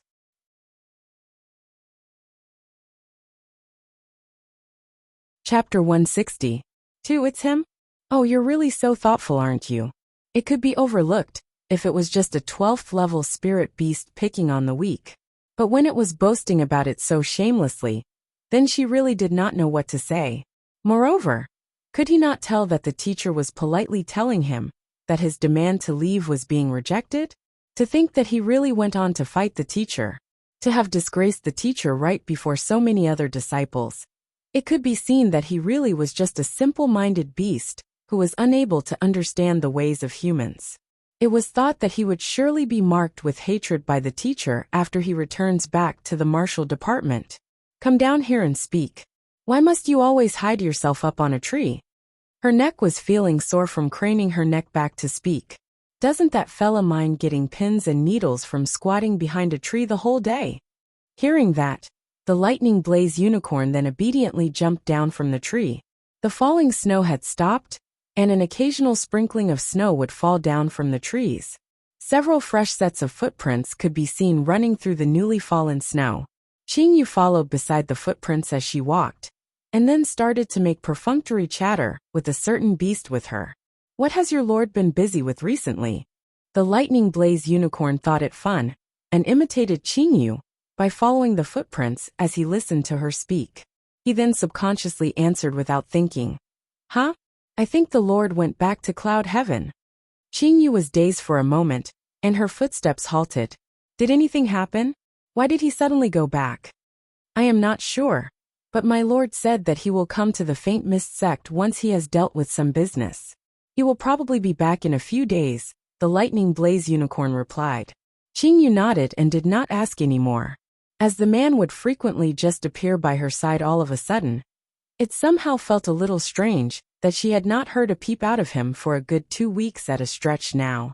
At that same time in another side of the Faint Mist sect, Yanning Luo had been summoned to the great meeting hall. It was cold and desolate in the great hall, as the chill wind blew through the vast empty space. A man sat high up upon the elevated pedestal, as the teapot upon the table before him let out a cloud of steam above it that blurred the man's countenance. Yanning Luo retracted her gaze and said respectfully, I wonder why Master has summoned Ning Luo here for? Most of the disciples throughout the Faint Mist sect addressed Wen Ren Qian as sect leader, and Yanning Luo was one of the few people who addressed the man as master. It was because she had been following at the man's side since a very young age, and over the many years that had passed, the relationship built up between the two people was naturally not an ordinary one. Read latest chapters at Wuxia World. Wen Ren Qian raised his eyes and laughed softly. After this year, Ning Luo would then be 18 already. Yes. Yanning Luo answered, not sure where this conversation was heading. Your previous engagement with Xianyuan Che was called off. Was it because you already had someone in your heart? Wen Ren Qian suddenly asked, which caught Yanning Luo off guard, and she was unable to react for a moment. What does Master mean by that? Wen Ren Qian shook his head with a laugh. I was naturally just concerned about you. A girl should have someone she can rely on when she grows up. So is there anyone in the Faint Mist sect that takes your fancy? Chapter 160. 3 It's him? Yanning Luo's eyes sharpened slightly. Thank you, Master, for your concern. Ning Luo does indeed have someone in my heart, but he is not from our sect. Wen Ren Qian just smiled and did not say anything as he poured out a cup of tea, and a disciple coincidentally announced at that moment. Sect leader. A guest is here waiting outside the mountain gates. Yanning Luo was just about to ask for her leave when she heard Wen Ren Qian say to her with a smile, Ning Luo, help me go welcome the guest. Although a little puzzled, Yanning Luo did not probe any further, but just acknowledged the order and went out. At the foot of the Faint Mist sect mountain, a simple and inconspicuous horse carriage was stopped in this place, as a black-robed youth sat on the outside of the carriage. The horsewhip held in his hand occasionally poked at the horses behind, the youth seeming bored, and was looking for something to kill time with.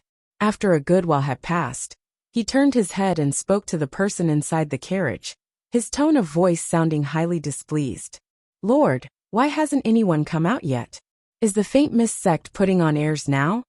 We came here unannounced, so it is normal that we will have to wait for a while. The voice inside the carriage was cold and magnetic, highly pleasing to the ear like the clink of jade beads falling upon a dish. The black-robed youth stiffened his lips and did not complain any further.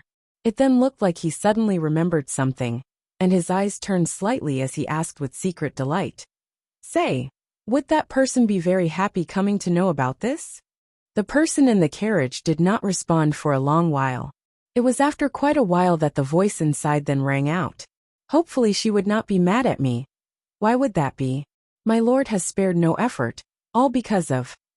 The black-robed youth had just opened his mouth to explain further, when he saw the mountain gates in front slowly opening, as a slender and graceful figure came out slowly, moving towards them. People with cultivation had better hearing and sharper eyesight than regular people, and hence the youth immediately recognized the slightly familiar figure from afar, where he quickly said in surprise, Isn't that Princess Ningfeng? And she is. Yen Ning Luo's footsteps were light and slow, but the speed which had seemed slow brought her quickly in front of them. Upon seeing just the unimpressive horse carriage at the foot of the mountain, and the youthful coachman seated on its outside, Yen Ning Luo could not help but raise an eyebrow slightly, seemingly a little curious who the guest was. But her face remained calm and indifferent like always. Read latest chapters at Wuxia World.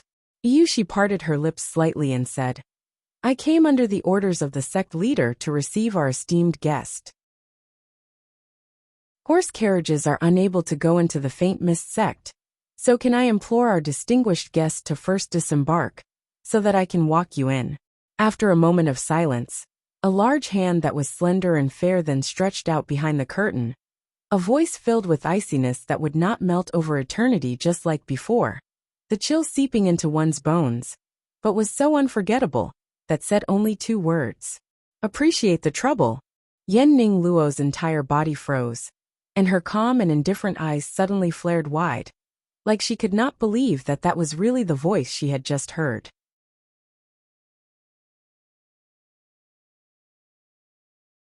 Chapter 160. For it's him? Is she mistaken? The voice, one that was so familiar to her. The same voice that she was able to hear only in her dreams. Yen Ning Luo's eyes stared unblinkingly at the horse carriage, till the owner of that hand pulled the curtain aside, finally revealing his true countenance. It really is you. Yen Ning Luo's eyes were misty, her voice a little hoarse. Little young lady, do you see? I have really performed very well recently. So can you even consider preparing a rabbit feast, with steamed, braised, roasted and fried rabbit for me? The lightning blaze unicorn nagged persistently, as he followed behind Qingyu. Qingyu covered her ears with her hands, her face mournful. Do not follow me anymore. It isn't as if you are not aware that the Faint Mist sect prohibits any form of cooking on your own within its premises. I'll have a black mark against me if we're caught. What is there to be afraid of? Isn't Feng Tianhen the chief among the inner circle's disciples? Moreover, all the elders are afraid of him almost half to death. So just say that he is the one who wants to eat if you get caught. I can guarantee you that no one will dare to give you a black mark. The expression on the lightning blaze unicorn's face looked as if it was saying, I am so clever, seemingly seeking for Qingyu to praise him. Is there something wrong with you? Don't you know how malicious that man really is? If he finds out that I made use of him, I will have to pay him back 10 times at least. Just because of you gluttony, and you want me to do something so dangerous? Wait till I go tell Lu Junyao about this, and let him smash you back into your original form. The lightning blaze unicorn immediately looked highly aggrieved. Why are you threatening to have me turned into my original form the moment you disagree with me? I am after all still a 12th level high-grade spirit beast. I have a reputation to maintain, you know?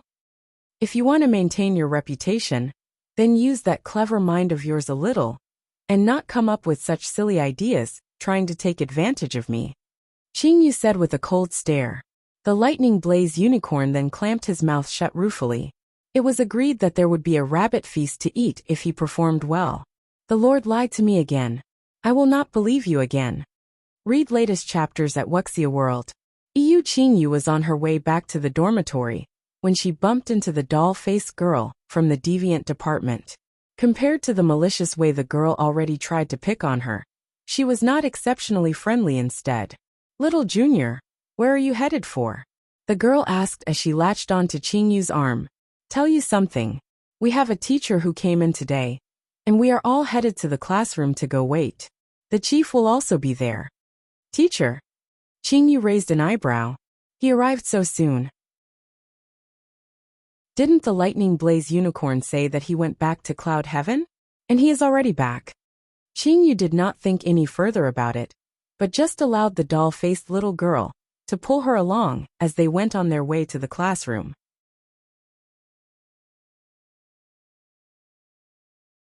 Chapter 161. 1.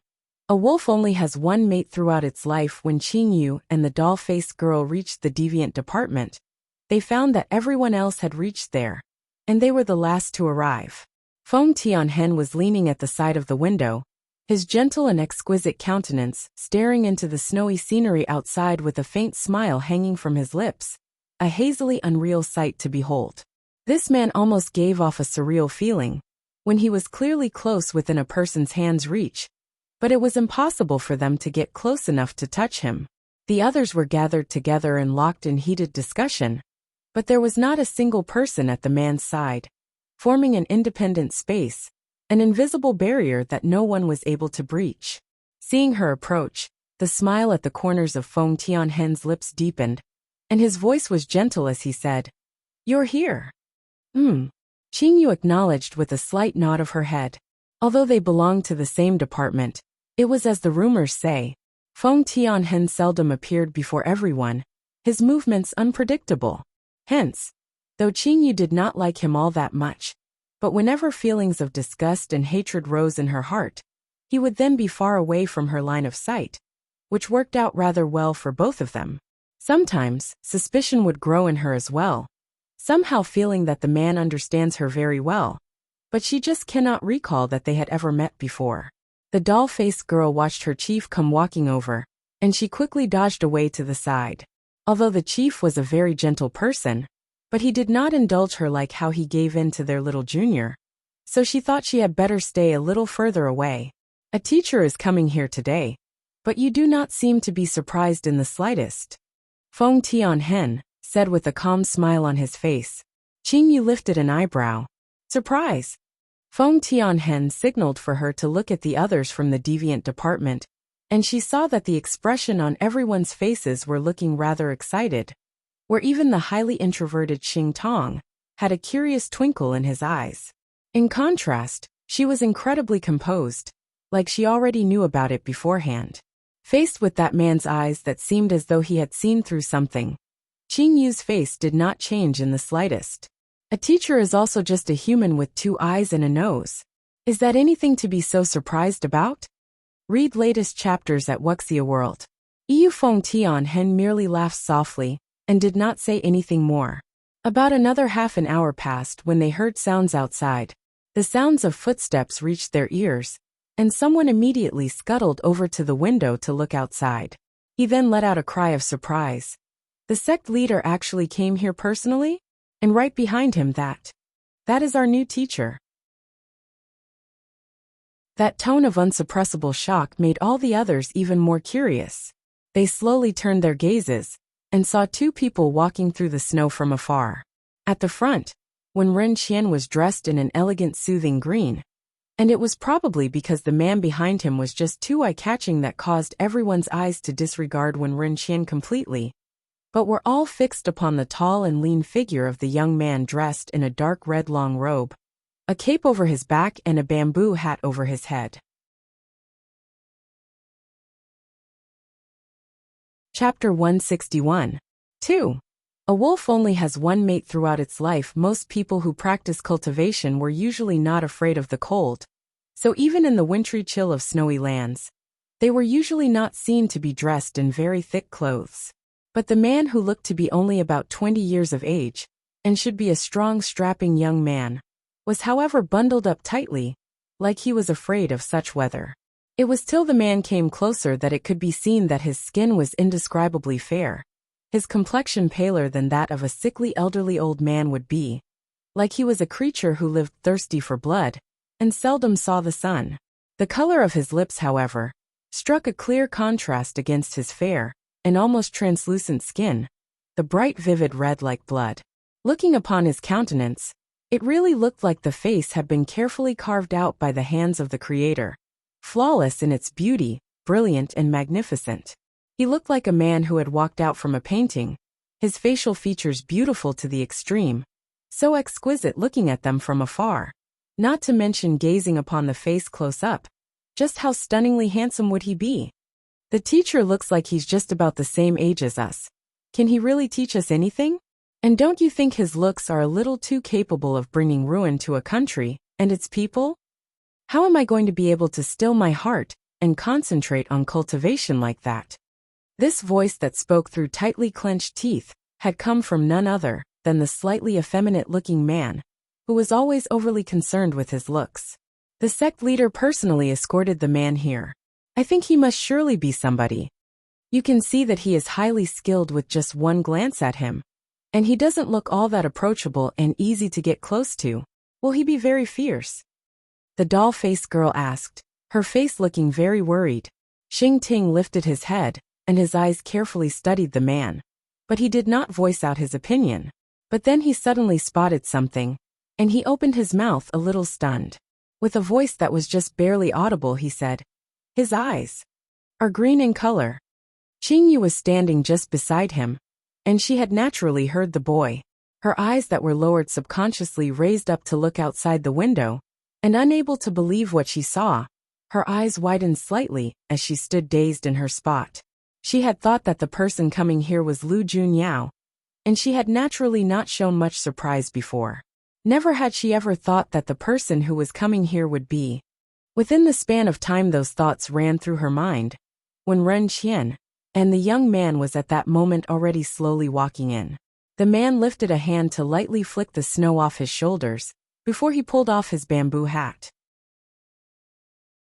The color of snow and frost that covered the head under the hat spilled forth, and his dark green eyes swept one round over the room, till they saw the young lady the man had missed for so long, where a faint gentleness then came to show. Read latest chapters at Wuxia World. This man here. Why do I find him a little familiar? Silver hair, green eyes. Could it be? It's the infamous Grim Reaper of the Water's Edge Kingdom, the Duke of Vast Seas. Oh my heavens! Can this really be true?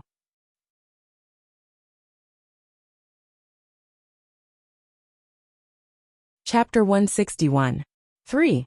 A wolf only has one mate throughout its life. The expressions on everyone's faces had gone from shock to disbelief, before they were now filled with fiery fervor. This man is right up there among the top 10 most highly skilled fighters in the Constellation continent, and he had actually come to the Faint Mist sect to be their teacher? This must all be just a dream.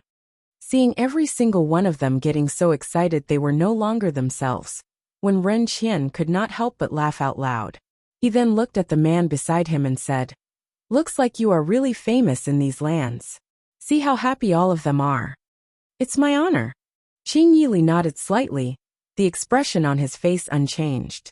When Ren Qian then turned himself back around to say to everyone, "Looks like everyone already knows who this man standing beside me really is. But no matter what his identity was in the past, he is your teacher from today onwards. All of you must be obedient and listen to him, or this teacher will not show any mercy." Everyone immediately nodded their heads quickly. Who would dare not listen? The gap between their powers against this man here was just too great, and if they do not listen to what he says, they will surely be made to face torment with their own blood. When Ren Qian left the disciples with a couple more instructions, before he bade Qing Yili farewell, and departed from there. Once he left, the atmosphere in the place became a little strange.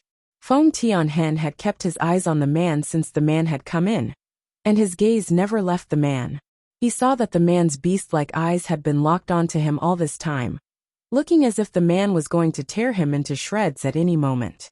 Interesting. Why does this man feel so much enmity towards me? Do we know each other?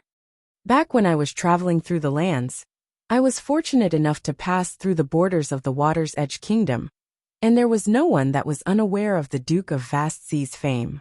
So I am rather curious why the revered Duke of Vast Seas would choose to give up his position, as one who holds power above all but one man, to come here to such a faraway Faint Mist sect? Feng Tianhen's voice was soft and gentle, as he asked with a meaningful smile.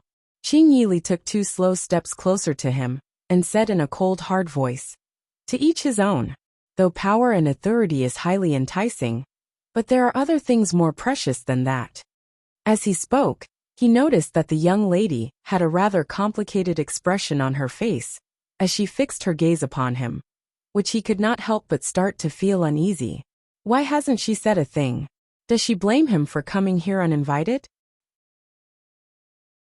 Seeing the loneliness and despair in those green eyes, Qing Yu could no longer bear it anymore, and she opened her mouth to say, "Teacher, can we speak in private over on the side?" Read latest chapters at Wuxia World. Hearing those words, The man with his cold and icy demeanor really went outside with the young lady, leaving all the others to discuss fervently. What is the little junior doing? Is she trying to get near to the Duke of Vast Seas? To establish a closer relationship? Will she be able to do that? The man does not look like a person that is easy to get along with at all. Why not you try to get close to him and see? No. I don't dare to. Feng Tianhen's eyes darkened imperceptibly as he looked at the two people standing outside under the tree, their backs facing him.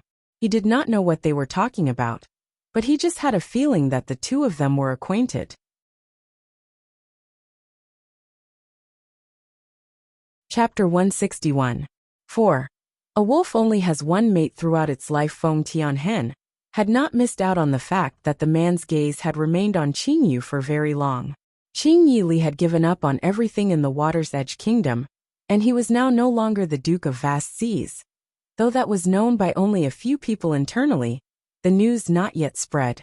But to Feng Tianhen, getting to know all these things was not difficult for him at all.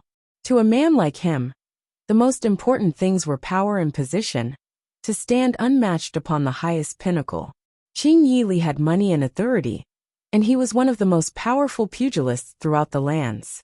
The one thing that could make him willing to give all that up, traverse thousands of miles, while condescending himself, to come here to the faint mist sect to be a mere teacher, could only be for someone he held dear in his heart. And the identity of that person was now clearly evident. The look in Feng Tianhen's eyes changed several times. The lady he had his eyes on was on the mind of quite a number of people. You're unhappy. The young lady did not speak for a long while, and Qing Yili finally could not endure the heavy silence anymore. So he opened his mouth to say in a slightly choked voice.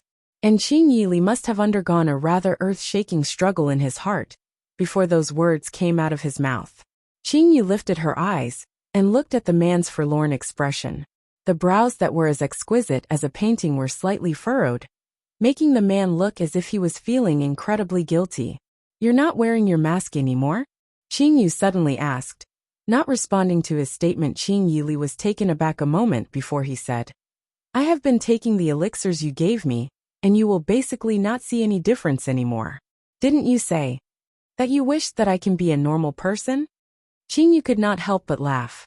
She then turned her head sideways to look at him. Then what kind of a person do you wish to be?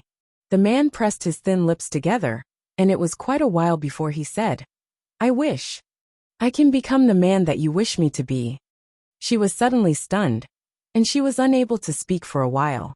No matter whether it was in the previous life or this one, he had always been following behind in her footsteps, and he had probably never once thought about the kind of life he wanted for himself before. She didn't know whether it was because of her that had stopped him from moving himself forward. Read latest chapters at Wuxia World. You little ye, if I had not picked you up back then, would you have lived and you would not have turned to look like this? Qing Yu asked sadly as she held a lock of his snowy white hair. Unfortunately, there isn't a if. I only know that without you, there will be no Qing Yili. The man lifted his hand to brush off the snow on her clothes, and said softly, I once lived life where the days felt like years, hating the entire unfair world. But now, I am extremely thankful to the heavens that allowed me to remain safe and sound, for me to stand before you once again, alive and well. I have also hated you before, for going back on your word. You showed me the light of hope. Why did you then snatch it away from me so cruelly? You said before that I am a wolf, and throughout a wolf's live, once it has set its mind on someone, it will never ever change, even till death.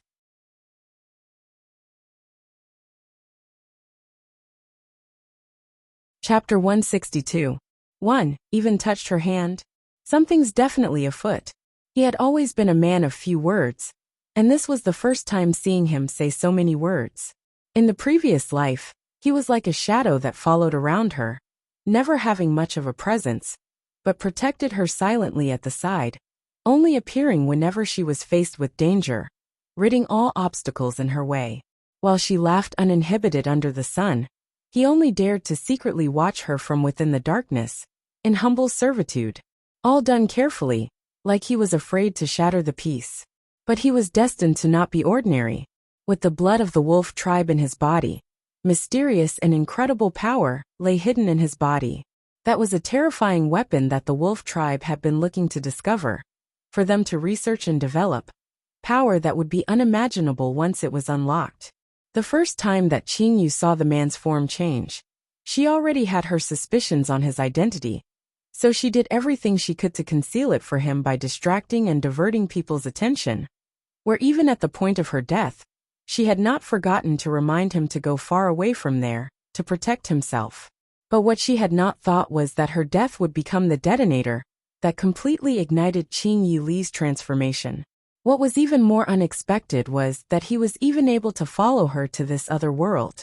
As those thoughts went through Qingyu's mind, a faint tinge of worry came to show between her brows.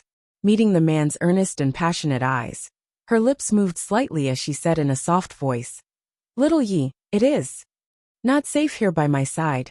She was still worried that that person who harbored evil intentions towards her could very possibly still be alive. Qingyu Li's eyes grew dim. "I am a dangerous person myself all this time, aren't I? Things are not the same as before. I have enough power to protect you now, and the tragedy that happened in the previous life will not happen again. Moreover, did you know?" Qingyu Li interrupted the young lady, who was just about to say something, a hint of bloodthirsty murder creeping into his cold, stern face. "I was initially not prepared to come here so early, but a few days ago, I suddenly sensed Qing Tianlin's aura." Qingyu's eyes narrowed sharply, and her hands clenched up into fists. Read latest chapters at Wuxia World. Could he really still be alive? Do you still remember back when he locked me in an isolated chamber and tried to extract my blood essence to further his cultivation, but your sudden appearance interrupted his plans? Qingyu Li said in a low voice. Qingyu's expression was solemn as she nodded. "I remember. What is it? Is there any link between that incident to this?" He had actually completed half of the blood essence extraction at that time, and because he was prematurely stopped, his mark was left behind in my body. Qingyu Li said as he slowly placed his hand over his chest, the expression on his face icily cold. "Now, whenever a fluctuation of his aura shows up, I am able to sense it."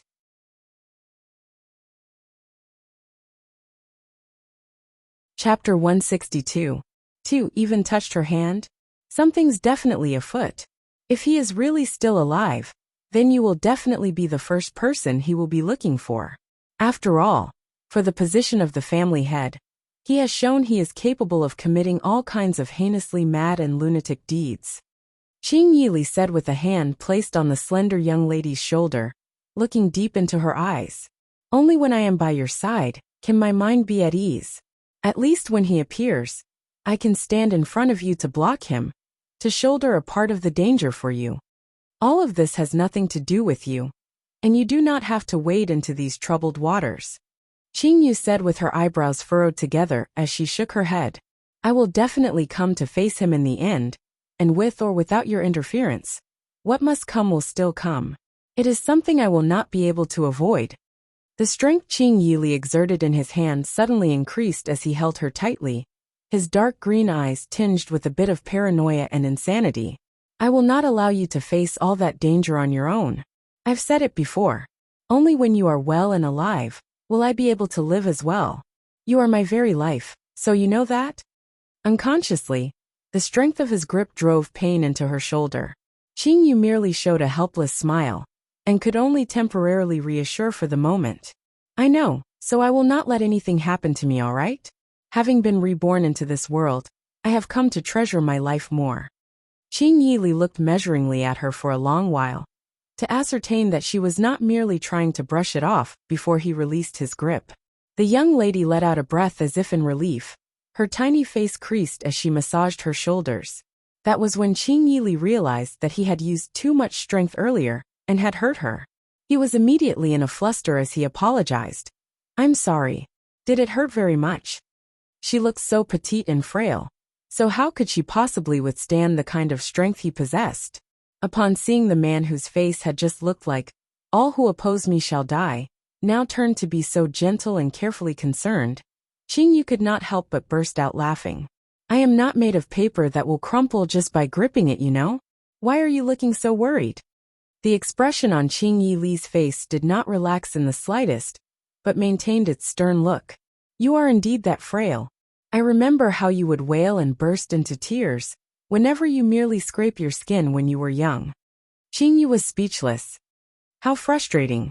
Doesn't he know that she was just playing a prank on him all those times back then? Read latest chapters at Wuxia World. When she thought back to how his always expressionless and silent face became so utterly helpless and flustered from fright at that time. It had been so amusing to see. But now, he was actually bringing that up to use as proof that she was frail and weak. She had really picked up a rock and dropped it right onto her own foot. In order to not make herself feel so embarrassed, Qingyu quickly changed the topic. How did you come up with the idea to be a teacher here at the deviant department? Although you are very powerful now, but are you certain that you will be able to teach that bunch? As Qingyu said that, her gaze swept over the bunch of disciples from the deviant department who were peeping at them. Hearing that, Qingyi opened his mouth to say indifferently, being a teacher here is just pure camouflage. My objective is only to remain by your side to protect you. As for them, it will be fine if I just occasionally teach them a technique or two to raise their cultivation. You're tuning in to the Li Mei's Wuxia Whispers YouTube channel. We're so grateful for your support. And don't forget to subscribe to join us on this incredible journey through captivating stories. Your generosity through donations truly makes a world of difference, as it's the primary source of revenue that allows me to expand and enhance this channel for you. Thank you from the bottom of my heart for being a part of this adventure.